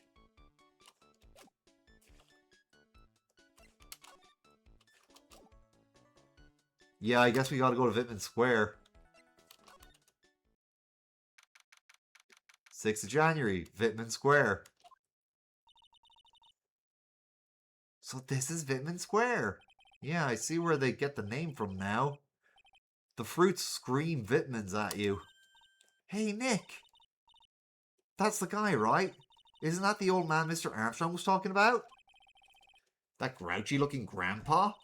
He's throwing seeds out for the pigeons. Why, he's not throwing seeds for them. He's throwing seeds at them.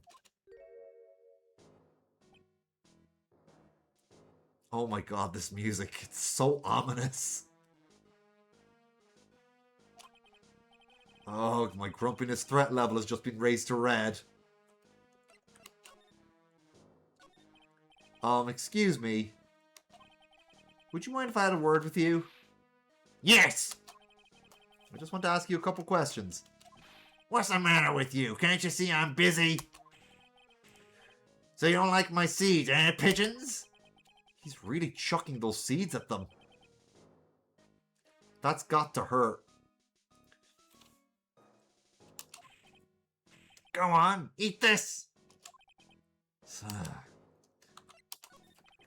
Excuse me, sir. Can I ask you about Maggie Bird? I don't know any Maggie Bird. Yes, you do. Maggie, the waitress at Tribulations. It's a disgrace, I tell you. Another disgrace. A disgrace? An innocent young girl revealing herself like that. Revealing? You mean her uniform? The youth of today, they don't have any shame. No shame, I tell you. Not 1 ounce. What happened to the old Bushido values of Japan, like the honor and modesty? Sir, I know this is a game that's been localized, so in this localization you're in America. But also, even in Japan in the 60s, mini skirts were very popular.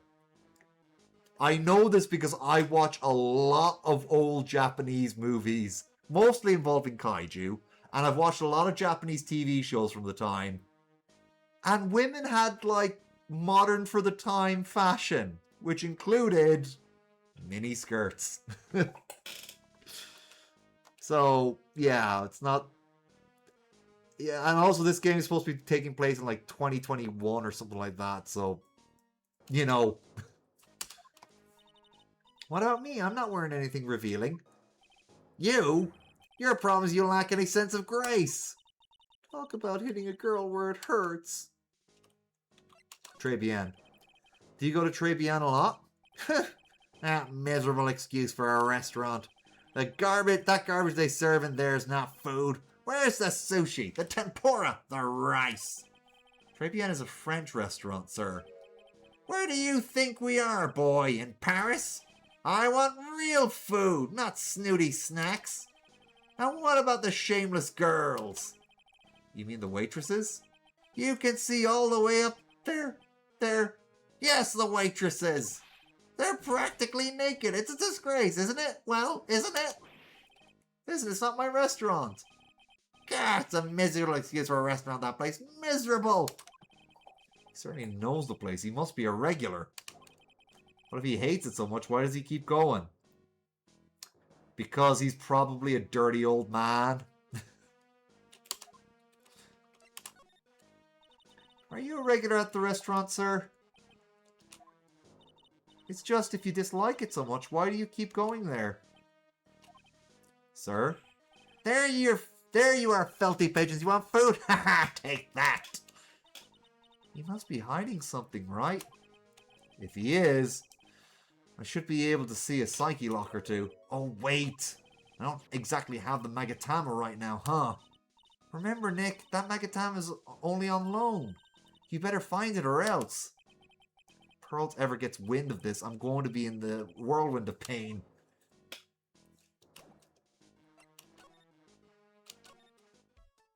Oh, wait. Hold on. There's something there, Vitman Square.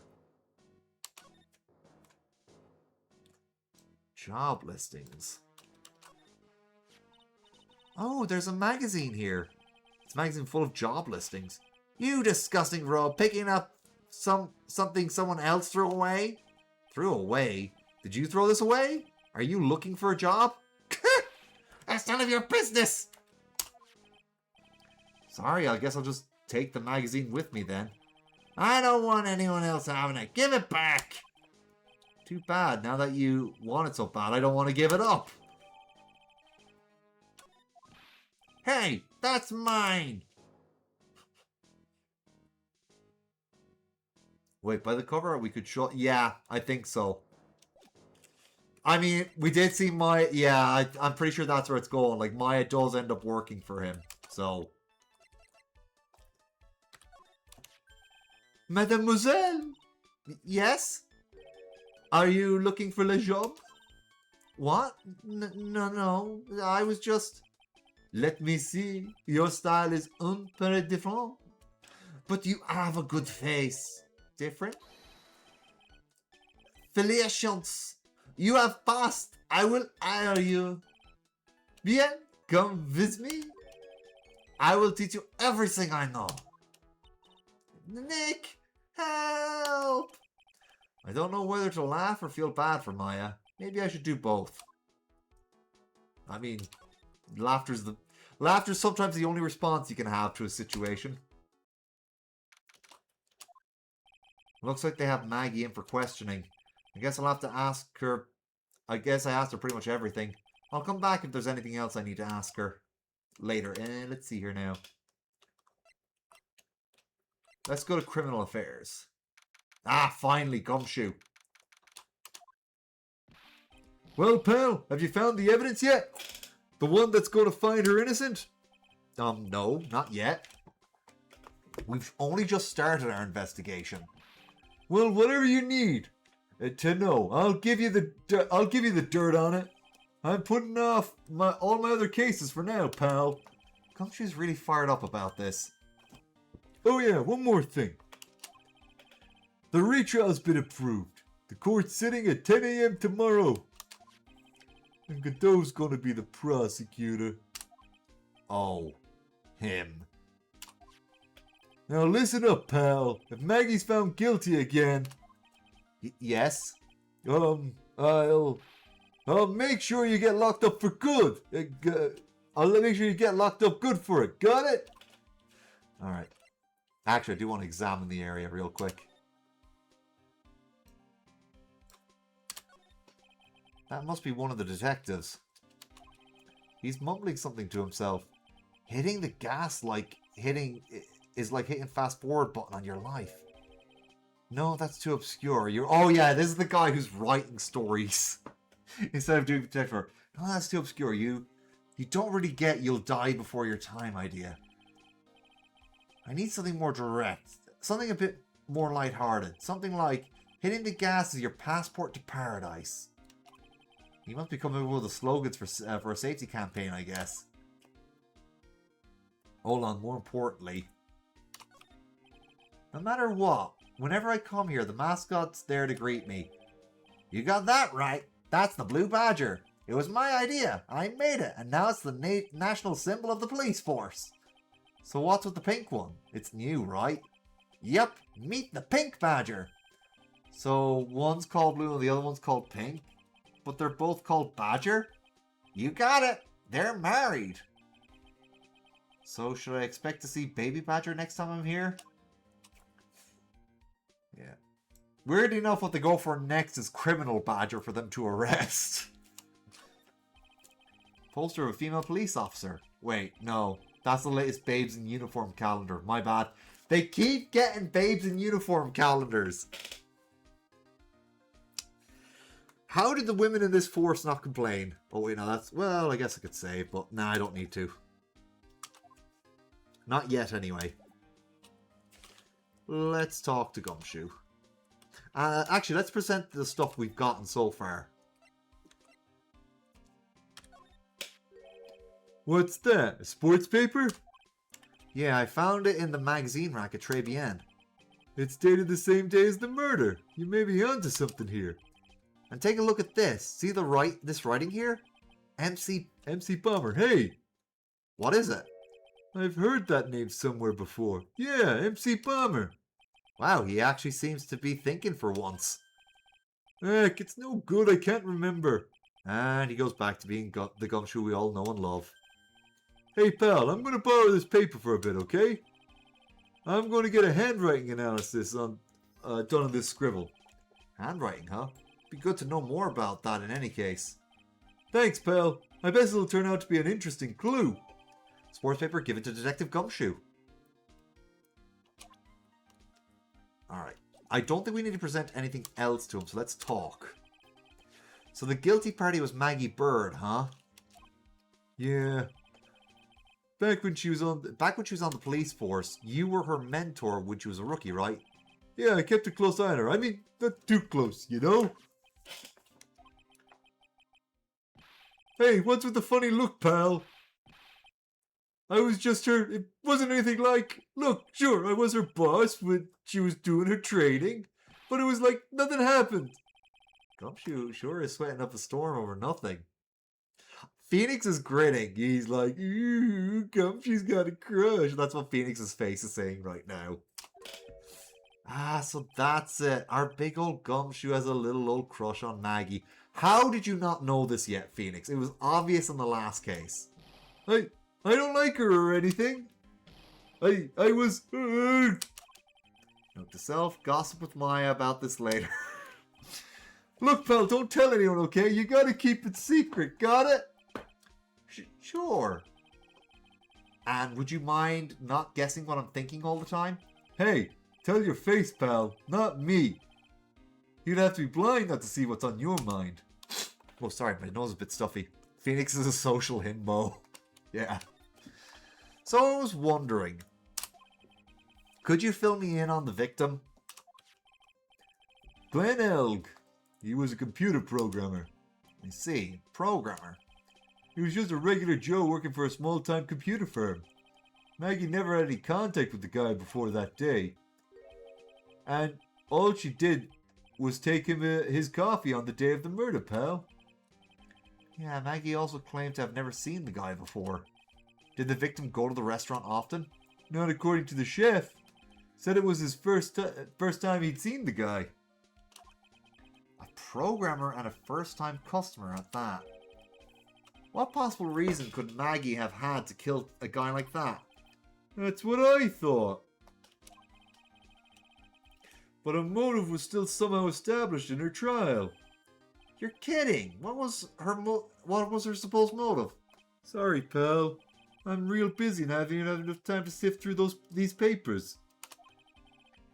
Look into it yourself, okay? What could this motive have been? This isn't really a proper investigation. I'm kind of working on it by myself. Oh, that's right. The judge already ruled on the case and all the evidence is in already. The only problem is with Maggie's testimony. Yeah, it doesn't sound very good for us, huh? Look, pal, I've got a mountain of papers on this case to look over before tomorrow. So I'm just gonna say this. Maggie Bird's no liar. She's... Okay, she's a bit out there and a bit off base sometimes, but she was a good cop. That's not exactly complimentary, you know. You tell him, Phoenix. So what do you think really happened? Just how contradictory is her testimony? The biggest problem with Maggie's testimony is the number of people at the table. Yeah, my thoughts exactly. Maggie still insists there was another guy sitting with the victim.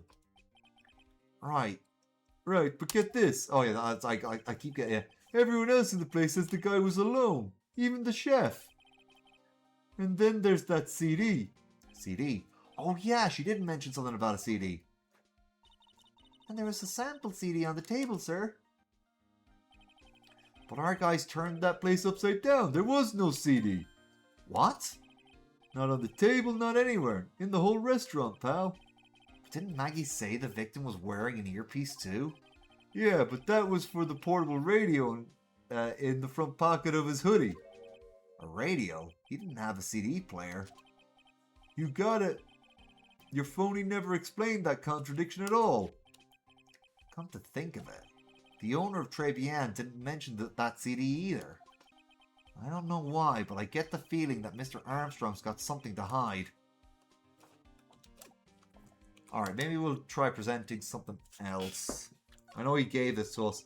I wasn't at the trial myself, but I asked this one detective I know how your defense was. And what did he say? He started off by saying, I'm at a complete loss for words. But he must have found them quick because he went on about how bad you were for an hour. But he said you sucked so much it seemed like you were trying to get Maggie found guilty. It looked like I was trying to get Maggie found guilty. What do you make of this? Sorry, pal.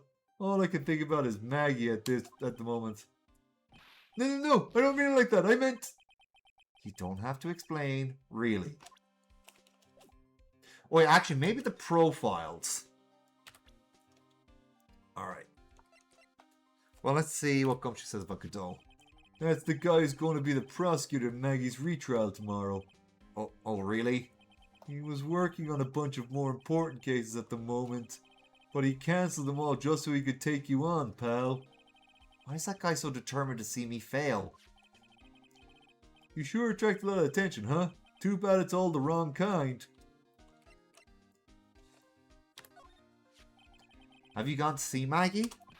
Of course I have, but I wasn't much good at consoling her. I'm not very good with words.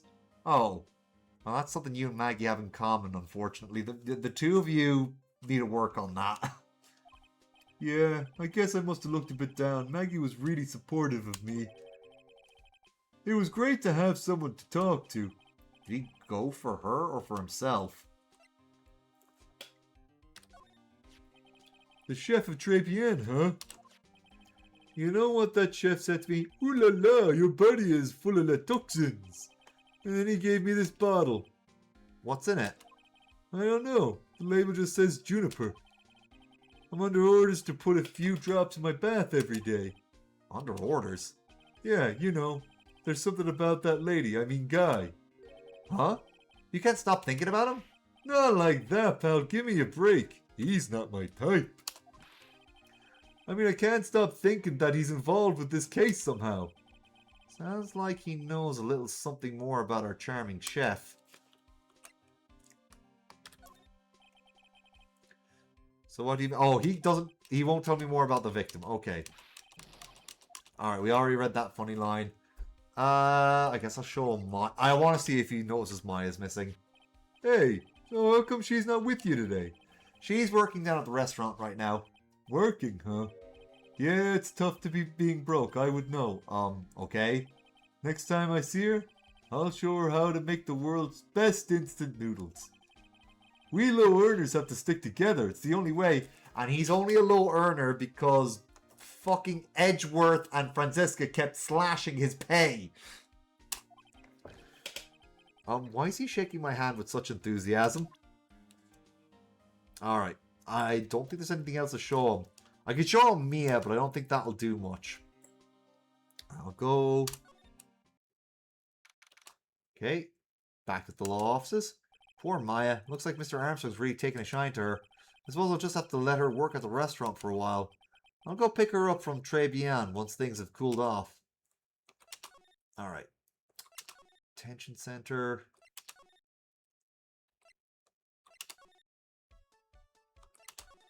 Alright, Vitamin Square then.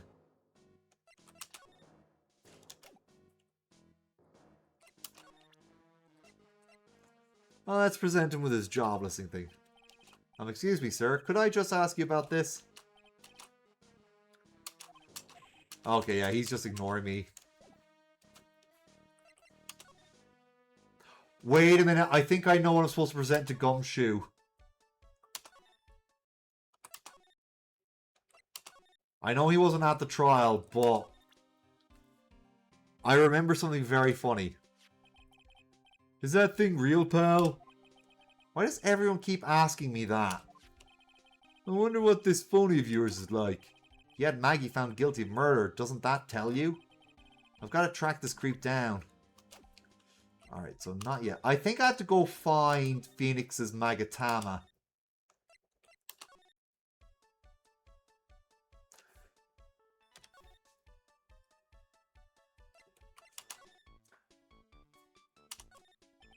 Looks pretty cold out on the streets. Peaceful though. It's nice that people can take it easy after the holiday rush. Alright. Mr. Armstrong must be pretty big neat freak. He already has his table ready to go. Now, if only the food in this place was edible. You don't know that yet! Damn game-breaking sequences. That must be the table where the poison occurred. The stains tells the story well. The whole area is still cordoned off with police tape. I guess it must still be under investigation. No, I think we've got oh, well, maybe after presenting him with that, he might have had more. But I want to check here real quick. It's a rack full of fashion magazines. They're all in French. Oh, all the clothes in these are absolutely atrocious. Some of them must have been circled. Some of them have been circled in red. I really hope Mr. Armstrong is not thinking of buying those. Hey, guys can wear whatever they want. You know, if he wants to wear dresses, he can wear dresses. Very freeing, I will say that. It's really tight behind the cash register counter. Can Mr. Armstrong even get in there? And if he got in, could he get out again?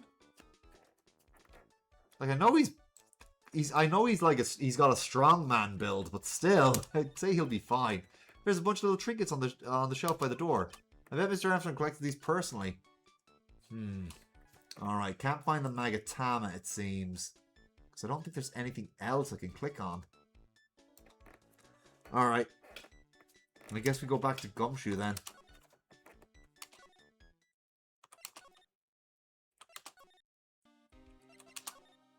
Oh yeah, the chef. Oh, we'll give the chef.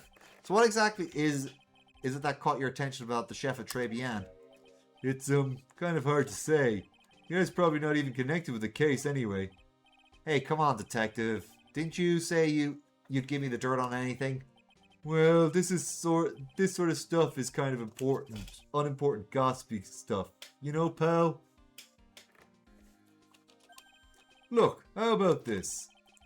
You go to Tribulations and investigate the place yourself, and if you find anything suspicious about the guy, you report back to me, okay? Don't suppose I get a choice in this, huh? Guess I better find out more about the chef and Tribulations, then report back to Gumshoe. Okay, so we do have to go back.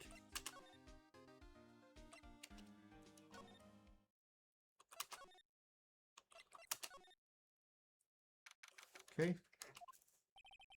Scent of flowers is sure strong, but it's almost making me dizzy.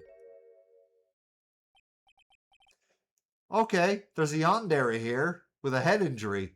Oh, hello? Who was that just now? A customer? She had some sort of dark aura about her. Welcome. Welcome. Bienvenue. Wow, what a cute voice. Oh, it's just you, Nick. Maya? Well, how do I look? Maybe you should quit being a spirit medium. Maybe. It was kind of boring being a waitress. I mean, you're my first ever customer. Then who was that woman I just saw? Oh. Since you're here, you might as well have something to eat. I am kind of hungry, actually. So, how do you like your new job, Maya? I never knew there was so much for a waitress to do.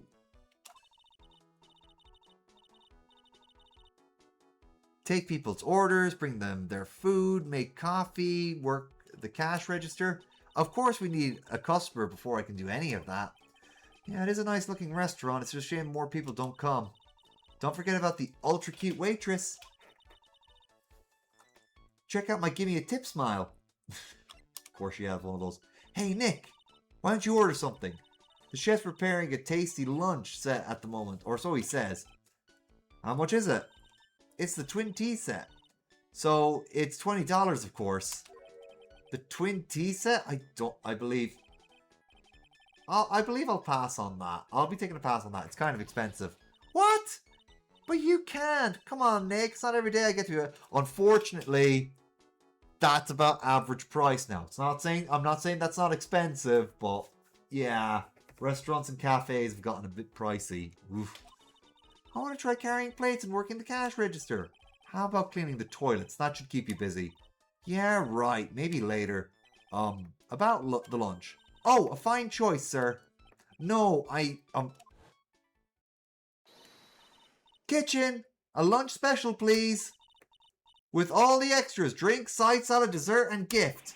I don't need any of that. Just a moment, please, sir. I is really getting into this. So how much is a set lunch then? $20, huh? But with the drink, side salad, dessert, it's $45! Now, that is hella overpriced. Hella overpriced. Hey, wait a sec, Maya. Sorry to keep you waiting, sir. Here you are. Our deluxe fortified lunch set. Whoa. A dish inspired by lobster, alabion, fricassee. Fricassee, with a balsamic vinaigrette. Bon appetit. Thanks? Come on, Nick. Just hurry up and try it already. Lobster, huh? Alright, down the hatch it goes. Ugh. Well? Are you hungry, Maya? I'm starving. Here. It's yours. Really? Ugh. Remember, Maya, my wallet doesn't print money. So you better polish off that plate. I just remembered. I gotta clean the toilets. Hey! Yeah, like that's what I imagine his taste buds are like right now. So I just figured that would be appropriate. You can't be in that much of a hurry to clean the toilets.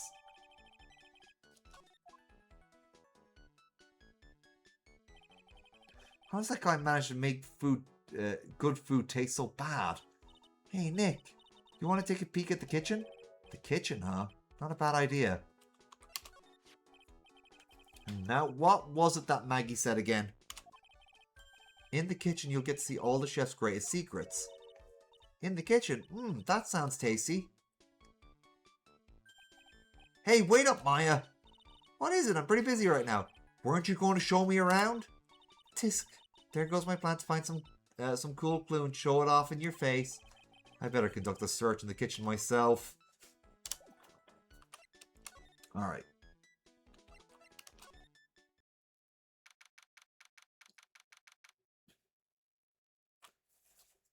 I'm concerned. I am concerned about this area right here. On the right-hand side. Where we have some hanging flowers. And some lace hangings. Where there's fire.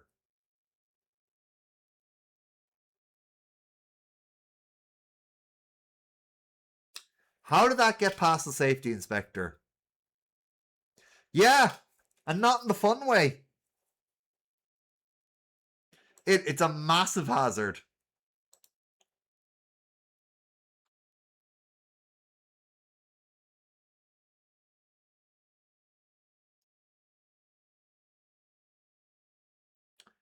Okay, sorry, the Pantry's messaging the group of us there. I'll get back to that later. And here it is, the famous Tribulations kitchen.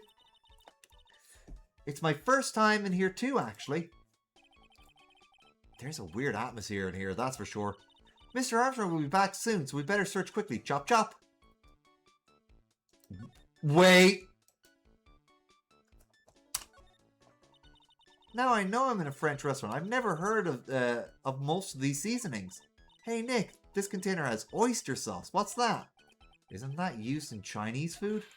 Ah, look! Right there on the counter. My Magatama! My Magatama, what's it doing here there? What indeed?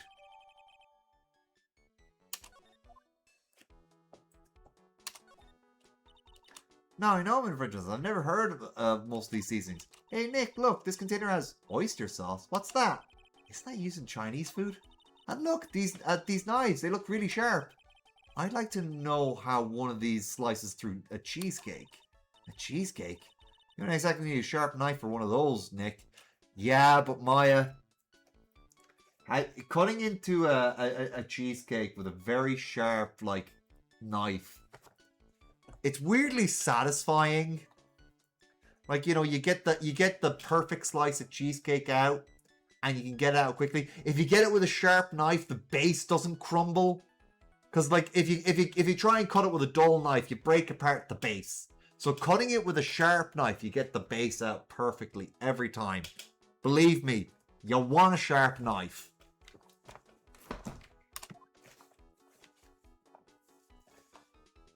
I mean, I don't mind, like, this design. Go off, King. But this... How is he getting away with that? That smells good. Something's bubbling away nicely in that pot. It must be the lobster and abalone fricassee with the balsamic vinaigrette. Isn't that what I just ate for lunch? Maybe. What you ate is the only French dish I know the name of. He only taught her the name of one dish. What are these lace curtains for? I don't know, but they give the place a real homey feel, don't they? Lace curtains. You know, if I was cooking about that, I'd be perfectly happy to sit on a shelf under those. How do you respond to something like that? Good question, Phoenix. Buddy needs the curtains removed. They can be somewhere else, like, I don't know, posters. Now this is one large mirror. I bet this is where he makes himself look pretty. Why would he do that in his kitchen? You could do that in the bathroom. Surely he has an office.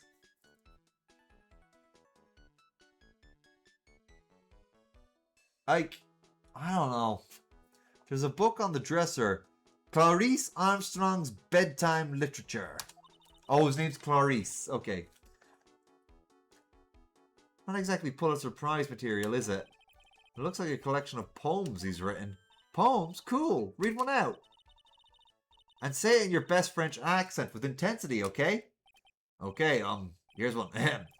It's called Printemps. The two of them, like actors from a film. The coffee still undrunk. Sweet nothings over too soon. And that sad Sunday morning. The foolish cocktail so delicious. Take the last sip of your tea, and I know what I will do. I must lie to you. I must.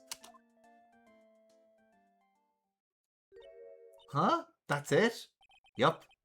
That's a poem for you.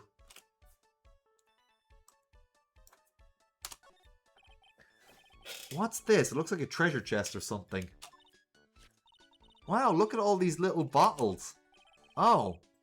They're aromatherapy oils. He's got so many, they're overflowing onto the floor. Let's see, 1, 2, 3, 98, 99, 100. They're all the same too. Hey, wait a minute. Yeah, it's not a good idea. Not a good idea to have those kinds of things mixed in with food. Like, some of them shouldn't be ingested. Hey, wait a minute. What is it? There's one bottle that's different from all the others. Well, what do you know? And it doesn't have a label either. And it doesn't smell. So what's that liquid inside then, I wonder? Hey, Nick, we should borrow this. I mean, look how many bottles he's got. He won't miss this one, will he? Well, if it's a different one, but...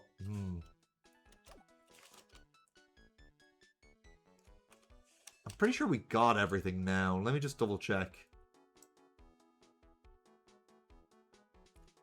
If we see an orange magnifying glass with no check mark, yeah, we got everything.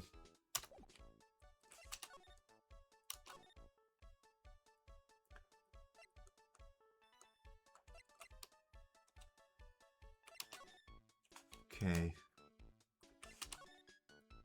I think I know where we need to go next. Whoa! Vitamin Square. What's with the banged up moped? The old guy's not here anymore. Drat, I still have... I thought... Yeah, I was hoping we get the old guy. There's a scene I'm thinking of and I thought it was now, but I guess we're getting a different one. Drat, I still have some unanswered questions for him. Oh, I guess we'll take a look at this bike. A scooter, huh? Who'd leave it right here in the middle of a park like this? And the wheel guard and the lights are busted.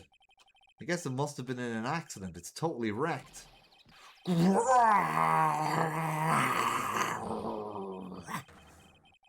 can't do it that long. Hey, what do you think you's doing with my bike? Here's our imposter, by the way. Yeah, that's him. He's red. He has a scar. He doesn't have anywhere near the same face. He has a vaguely similar hairstyle and silhouette. That's it. That is the only two. Those are the only two things that make him resemble Phoenix.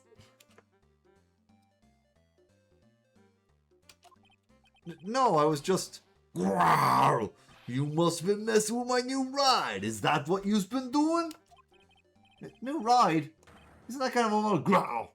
You're gonna pay for this. It wasn't me. I was just passing by. Hey, then who's the one that covered my saddle in crap, huh? Growl, you's gonna pay. You catch my drift? No, wait a sec. I'm not a pigeon, so I couldn't have done it. A wise guy, eh? I'll beat you so hard, it'll feel like yous was smooching the express train. Uh-oh. Yous better watch your back. This ain't over. Like, he's clearly supposed to be a Yakuza. But... they gave him a Brooklyn accent, huh? They gave him a wise guy accent. I'm gonna round up a group of lawyers. Then yous gonna pay. Actually, I'm a lawyer myself. What'd you say? I'm Phoenix Wright, attorney at law.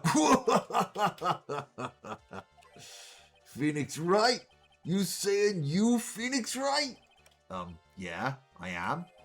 So, you's a wise guy too, huh? 'Cause I'm Phoenix Wright. The one and only. What? Out of my way. I gotta cruise. He's gone. Surely that guy wasn't my phony. Was he? He wasn't anything like me. Guess I better make a note of that scooter. Freaking idiots. Everyone thought that freaking thug was the... They thought that was me. They thought I was an 8-foot-tall red Oni. Freaking... I'm waiting till I get that judge. Pathetic.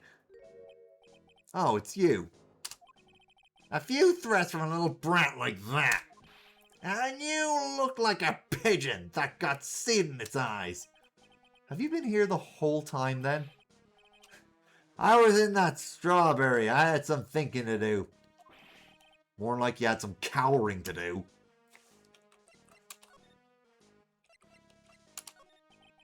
Are you a regular at that restaurant, sir? It's just that if you dislike it so much, why would you keep going there? Sir? There, you filthy pigeons. You want food? Take that. Well, there we go. But Maya isn't with me, so she must still be at the restaurant. I knew it. This old guy has got something to hide, but what could it be? Alright. I think I better give the bottle to Gumshoe for the time being.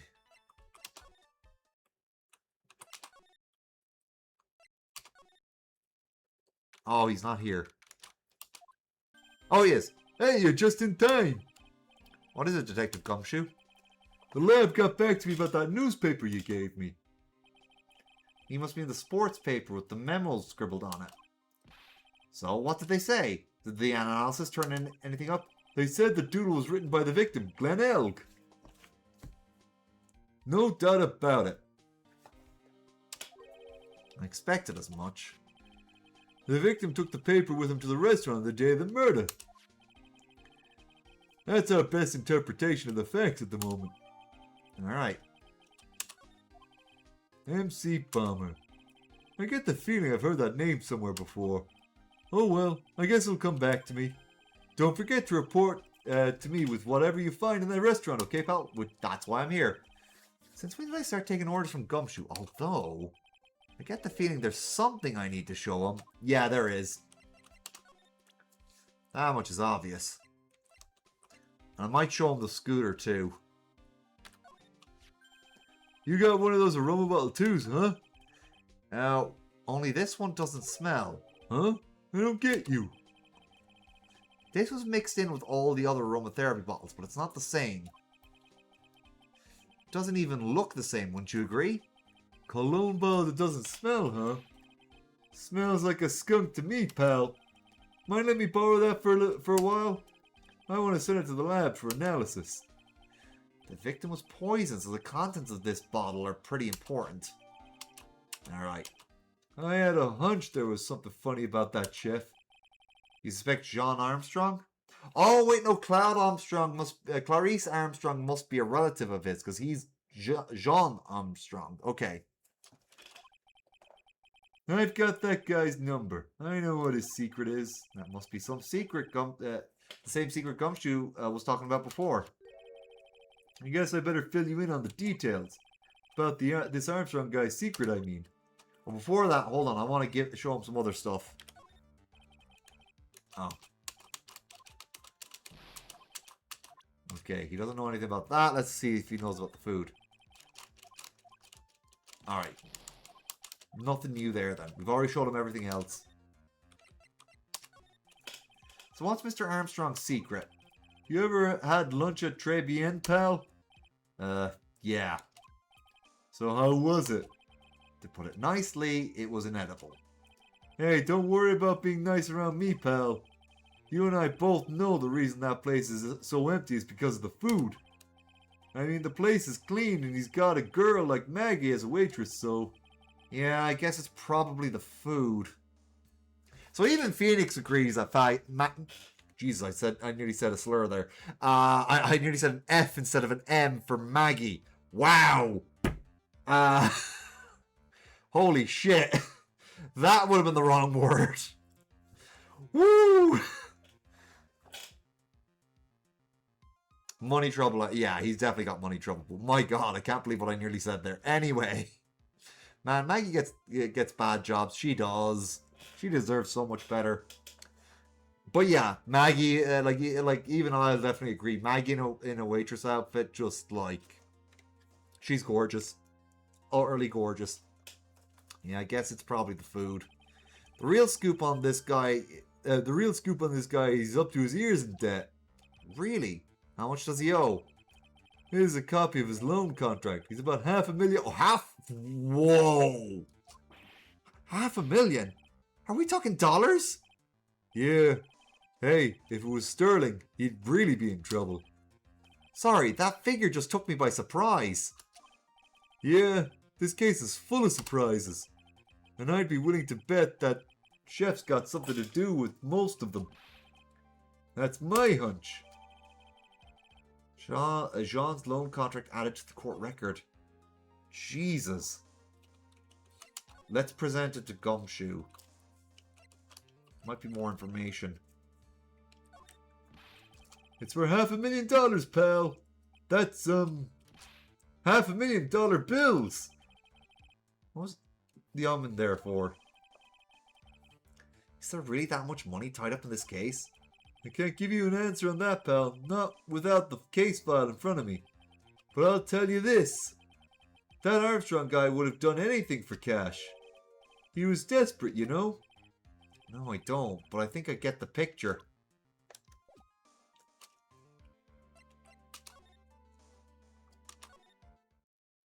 Alright, not there.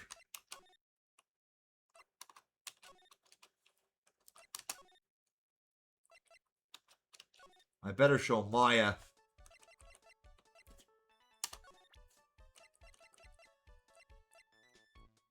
Oh, I'll show her this first. About this. Sorry, Nick. I'm a waitress now. I've got a pile of work, like, wait for little old me. I think I better show her this then. About, oh. Sorry, oh. Weird. Something new to talk about? No.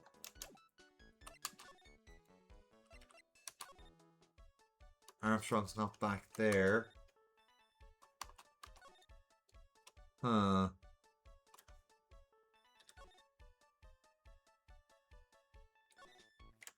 Let's see here. I might show the scooter.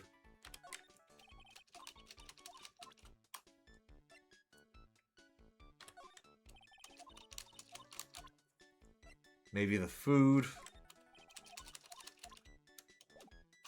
Alright.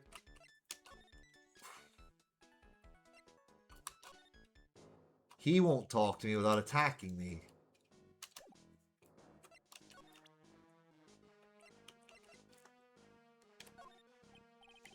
No. Yeah. But the thing is, I can't break... Oh, well, I'll try breaking the locks, I guess, but...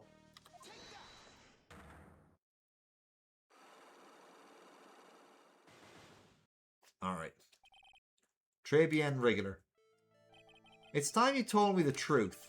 Why are you a regular at that restaurant you dislike so much? Isn't it obvious? People only have one reason to go to restaurants. To eat. To eat? Is that the whole truth? But what do you mean? I don't think you've got to go to that restaurant for the food at all. What? You insolent brat, you dare accuse me? What proof you got? I can tell you that you nor anyone else in the world will go to that place for food. The proof is in the pudding. Or in this case, the lunch menu. The 20... That's the 20 set. The food at Tribulations is terrible and expensive. You're wrong. It's cheap. Huh? I'm rich. I inherited money when I was a boy. Yes, I'm stinking rich. I haven't done a jot of work since I was born, other than feeding the pigeons. What a load of crock. The taste's another story, but the price, it's nothing to do with me.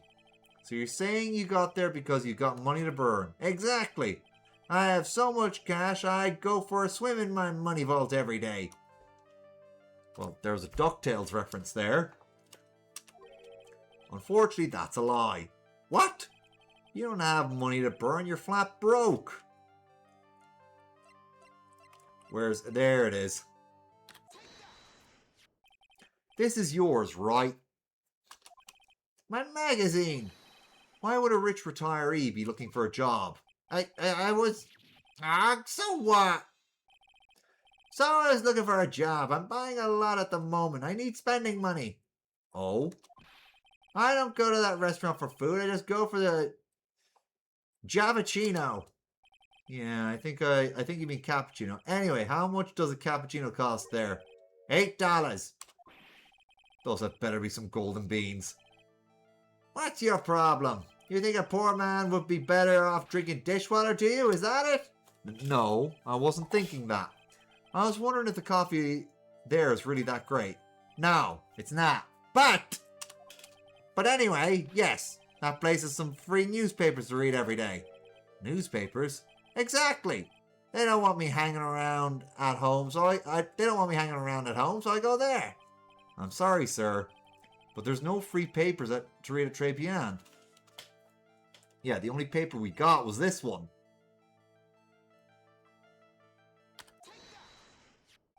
Take a look at this. What is it? This newspaper I found behind the magazine Tribune. So, what of it? This was the only paper there, and it's dated more than a month ago. What? Do you see what I'm getting at here? That restaurant doesn't get newspapers. This is just one that a customer happened to leave behind. Arg. Tell me, why are you so determined to hide the truth? I'm not hiding anything. I'm going to have to put this guy out of his misery. Listen, the real reason why you go to you go so much to Tribune is, that's a clunky way to say that. The real reason why you go to Tribune so much is how they should say it. It's Maggie. He likes the pretty girl. What are you asking me about that girl for? She was the waitress at Tribune. Therefore, the answer to the mystery of why an old man would would drink expensive coffee at a terrible restaurant is the waitress. Ugh! But I don't recognize that face. And you're probably telling the truth there. Ew! Sir, she's in her early 20s and you're staring at her? Come on, man. Because you weren't looking at the girl's face, but her outfit. That's the truth, isn't it? You became a regular at the restaurant because of the waitress's uniform. That uniform is all you can think about, isn't it? I can't take it. To you, the waitress was your... Enough, please, no more. Stop saying that word. Stop saying waitress. Stop it. Stop it. Stop it.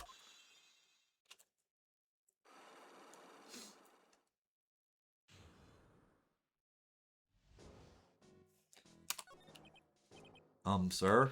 Yes, it's true. I was there for the young girl. Fine, I'm a dirty, wicked, sinful old devil. Yeah, you are. No, I didn't mean it like that. Yeah, Phoenix, you should. You should say it like that. I even get one of those lousy cups of Javachino every time for $8. All because of the serving girl. Punish me. Lock me up. You are way too old to be going to a maid cafe.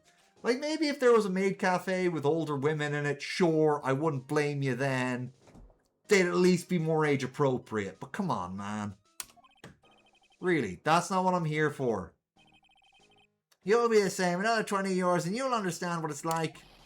You'll know how painful it is to be an old man like me. In 20 years' time, Phoenix will be like 40-something. Will be like 43, 44. No, really, listen. No, he's 23 in this game because he's 21 in the first one. So yeah, he'd be in 20 years' time. From this point, he'd be 43.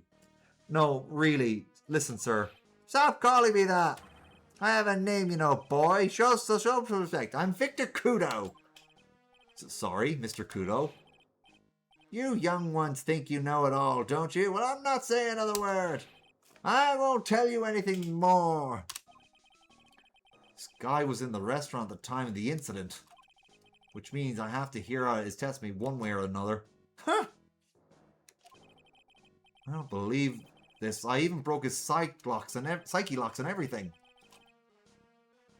I guess I'll have to try to get him when he's in a better mood.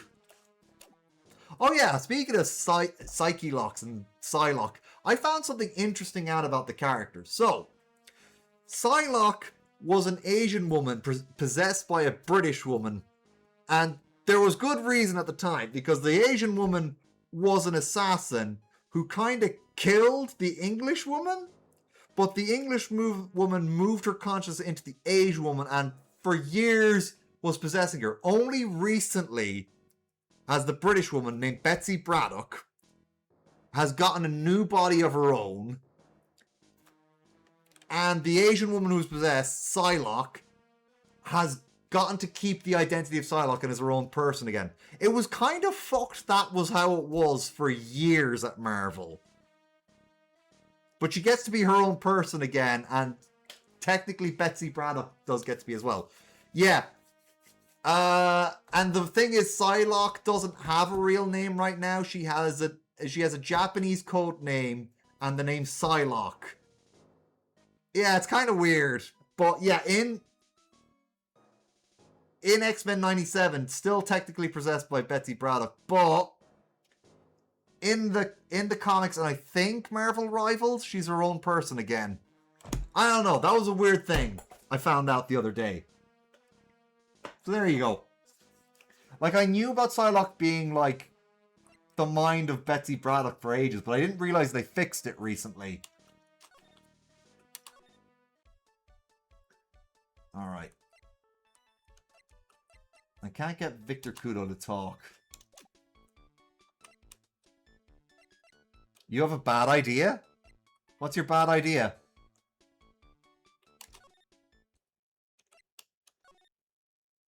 Oh, okay. That makes sense, actually.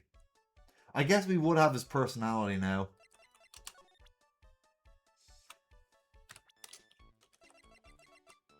He's 68. He's 68 and creeping on waitresses. God damn it. No, wait, I didn't mean it. I meant to hit E, not R. Oh, it's that old man. Is he still feeding the pigeons? Yeah, he's fed me as well. I got a bunch of those seeds in my eyes. Oh, ouch. Hey, Maya, would you mind coming with me for a while? Huh? Me? Why? There's something I really need to ask that old man. Sure, okay, I'll just get changed. No, hang on. Can you go like that? I guess? Sir? Maya is 19 years old, by the way. She is 19.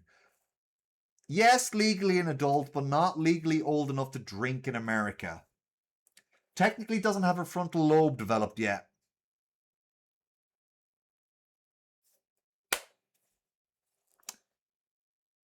Oh, 1 year close to a bad number. To a funny number. 1 year away from a stupid meme. 1 year after a stupid meme, 1 year before a funny number, you know? You again? Wow. I see. Nick, his eyes are burning into me. It's okay. I think it's going pretty well. Huh? You're still just a little child. Okay. Yeah, well, that's... Maggie's only 4 years older than her, you know? Run along and play on the slide, alright? Play on the slide? Ag, you were so close. Just a little more and he would have spilled. Pigeon. How can we crack this guy? Excuse me, please, sir. Quiet, can't you see I'm feeding the pig? Mia? Yeah, he is. Yeah, he's going to start spilling. Well, if you don't mind, sir, I'd really love to talk with you. Yes. Of course. Certainly. I'm Victor. Victor Kudo. Even from beyond the grave. Wow.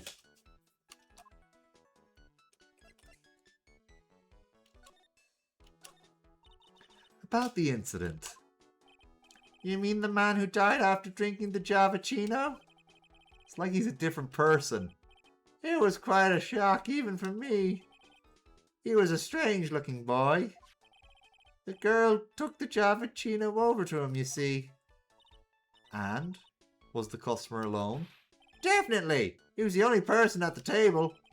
And he took one sip of his Javachino and? He said something like, "Ugh!" And then he collapsed dead. Oh, how terrifying. You're so good at listening, aren't you? I'll tell you anything, whenever you want to know. He certainly seems to be telling the truth now. But it looks like Mr. Kudo didn't see the other man either. Well, I think in Victor's case, I don't think he'd really care about spilling the beans about the Yakuza tough. Yes, he'd be terrified if he was in the room. But the Yakuza guy, or I guess the mobster guy, he'd talk shit behind his back. Because he strikes me as that kind of person who's all talk up until the threat is in the room. You know, like how Steven Seagal would talk shit about Jean-Claude Van Damme, but he'd never say it to Jean-Claude Van Damme's face because, you know, Steven Seagal knows that even now, fucking Jean-Claude Van Damme would destroy him. Because Jean-Claude Van Damme's actually a martial artist, unlike Seagal. Sorry, I was watching a video about him the other day. But it's the same thing. He's the kind of guy that would talk shit about someone unless they were in the room. You know, he'd be too afraid to say it to their face, but he'd be talking mad shit when they weren't around. Anyway. Do you like the food at Tribulations? Well, of course. I'm really quite a sophisticated man. I was a young businessman once, you know. I set up a casino in London. Really? How interesting. Eating the food at that restaurant really takes me back to my days in France. What a lovely story. London's in England, not France.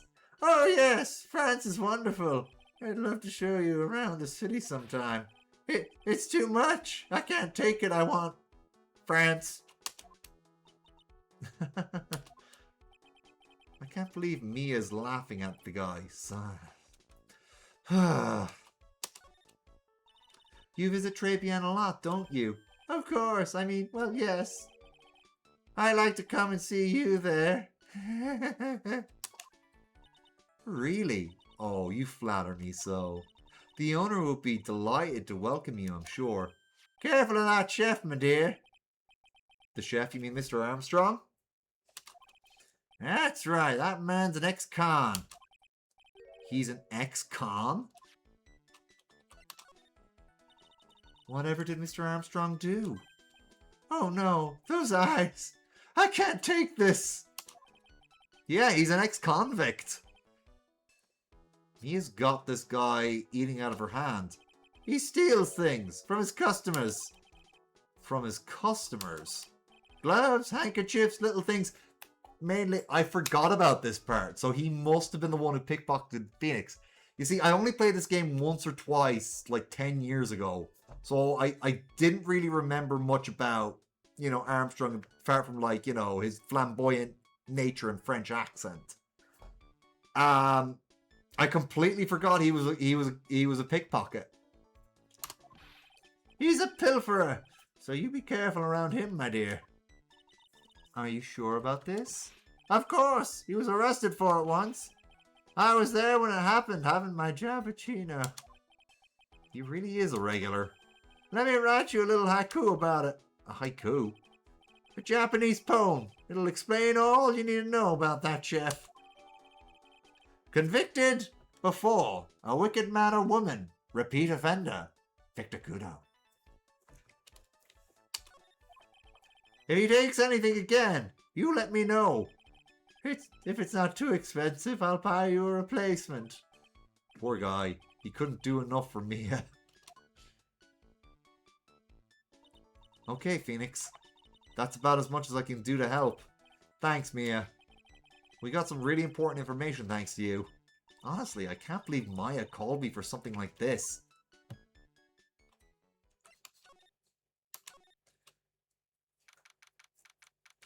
Alright, we're in Tribulations again. I guess it's about time to wrap up today's investigation.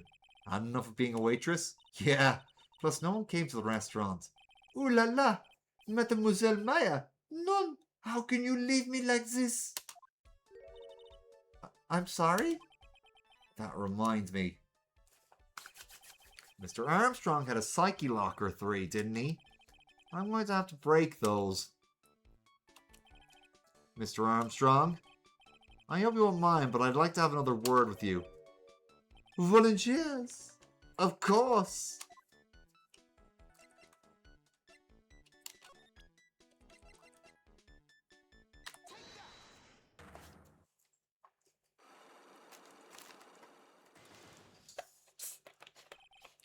Oh, he's nervous now. He's plucking petals and everything.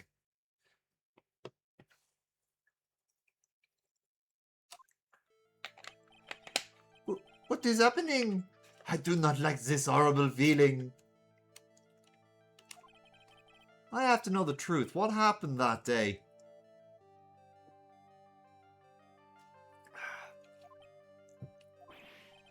Alas, alas, I will confess everything, just don't hurt me. Huh? Well, that's a new world record. It was a lottery ticket. A lottery ticket? The man who died here had a lottery ticket. For $500,000. $500,000? Oui. But after the incident, this ticket... it disappeared. The ticket disappeared? This was the motive that the prosecution gave for Maggie. They said that she had poisoned the man to get $500,000 lottery ticket. Yeah, but why didn't you tell me about this sooner? Mais look. You've been trying to hide this information about this lottery ticket from me, and I want to know the reason why. No, monsieur. You doubt me, but I have confessed to you everything I know. Mr. Armstrong, the $500,000 lottery ticket, I think I know who took it. I think the winning ticket was stolen by this person.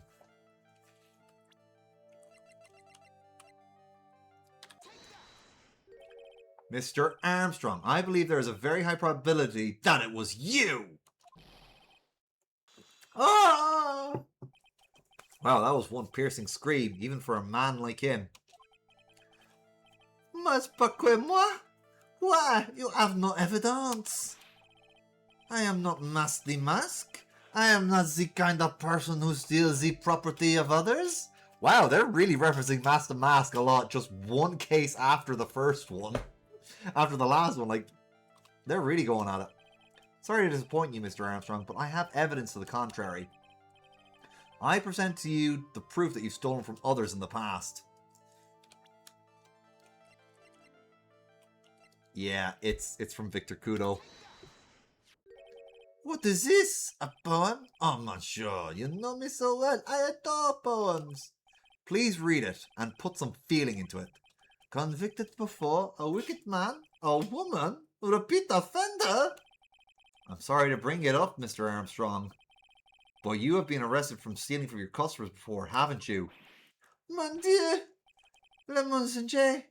You are the liar! You deny it? Do not make la false allegation, s'il vous plaît. So do you have any proof? I want to see the incontestable proof that I have stolen from one of my customers. How about the Magatama? It seems old habits die hard, Mr. Armstrong. What is that? This is my Magatama, and I found it in your kitchen. No! Wow, that scream was just about broke some windows. Oui, oui. I have the weakness for la little trinkets and la figurines. My hand just slips out and I cannot stop it. I am the kleptomaniac, non? I felt like adding that little part in. You have stolen handkerchiefs, gloves, and other things from your customers, right? Oui, it is la truth. I am just a timid little girl inside, monsieur. A timid little girl. Besides, this time, it was not a small trinket, oui? It was $500,000. Mais no. Why would I steal it? I have no need for such money. Really now? Oh, monsieur, what is it? Isn't it true that you're in some pretty serious trouble? And that you're in desperate need of a large amount of cash? The restaurant is deep in the red, isn't it? Ah! You have a loan to the tune of $500,000. This lottery ticket would have wiped out your debts.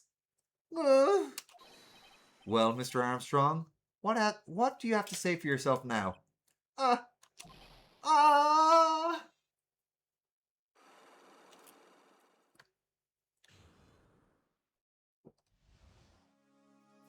Alright. Mr. Armstrong, you said that the victim had a winning lottery ticket for $500,000. How did you know he had something like that in the first place? The man, he was listening to la radio with his earpiece. Maggie said something about that too.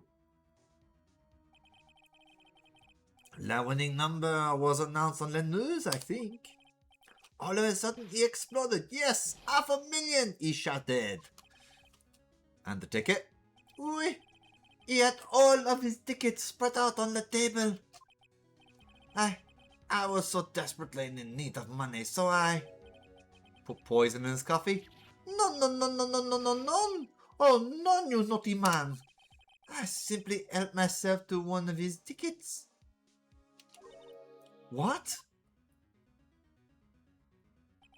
The victim collapsed and Maggie passed out. I thought myself, pourquoi pas? He had so many of them. Yeah, but only one of them was a winning ticket, right?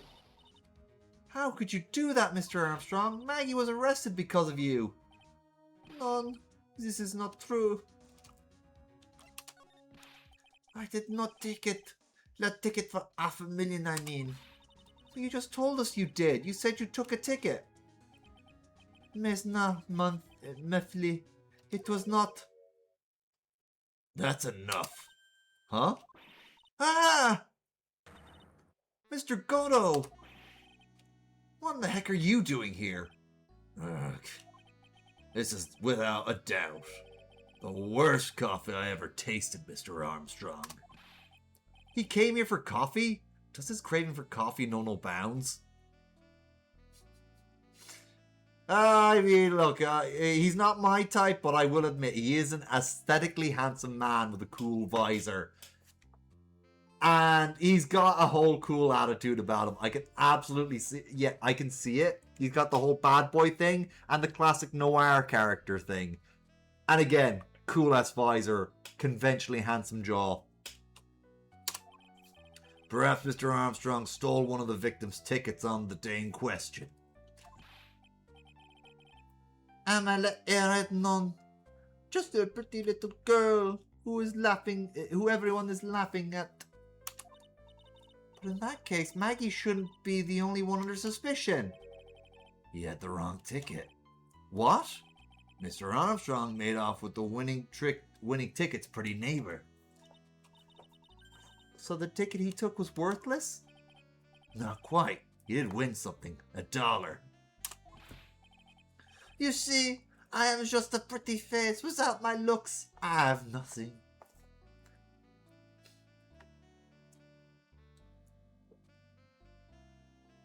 Yeah, he is. I agree with that. So, what happened to the winning ticket then? The one he meant to steal? Indeed. What did happen to it? I don't like spoiling myself by watching trailers, so we'll just have to wait and see how the movie turns out tomorrow, won't we?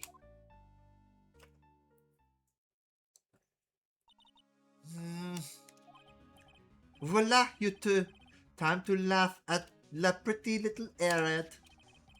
Looks like I won't be needing this note anymore. Oh, Victor's note thrown into the trash. Good old... A toaster? Why a toaster? Oh, is it because the lines on the mask look like a toaster that's on while it's toasting bread? Is that it? Did I guess it right? Looks like we've got a new mystery now. Namely, where did the winning ticket go? I've got a bad feeling about this. Well, anyway. We can't let Maggie suffer any longer for this, and certainly not again. You know what? I bet he'd have dry toast. No butter, no nothing. He'd just have dry toast with his coffee. Because he can't have anything stain the taste of his perfect blend. Can't let Maggie suffer any longer for this, and certainly not again.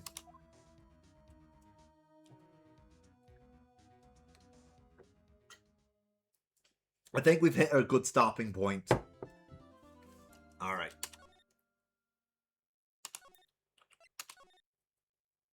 Yeah.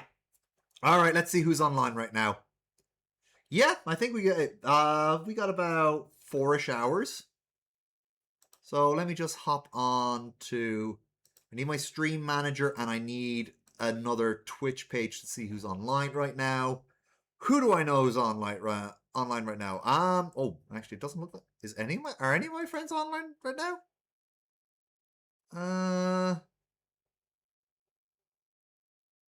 Well, Voral Willen is on. She's playing Wuthering Waves. She was one of the people I first made friends with back on my Twitter days before I gave that one up. Yeah, I think I might raid out to Voral. Yeah. She's raided to me a few times. I've raided to her a few times. I don't think there's anyone else really I can raid out to right now. Yeah. I think that's what I'll do raid out to. So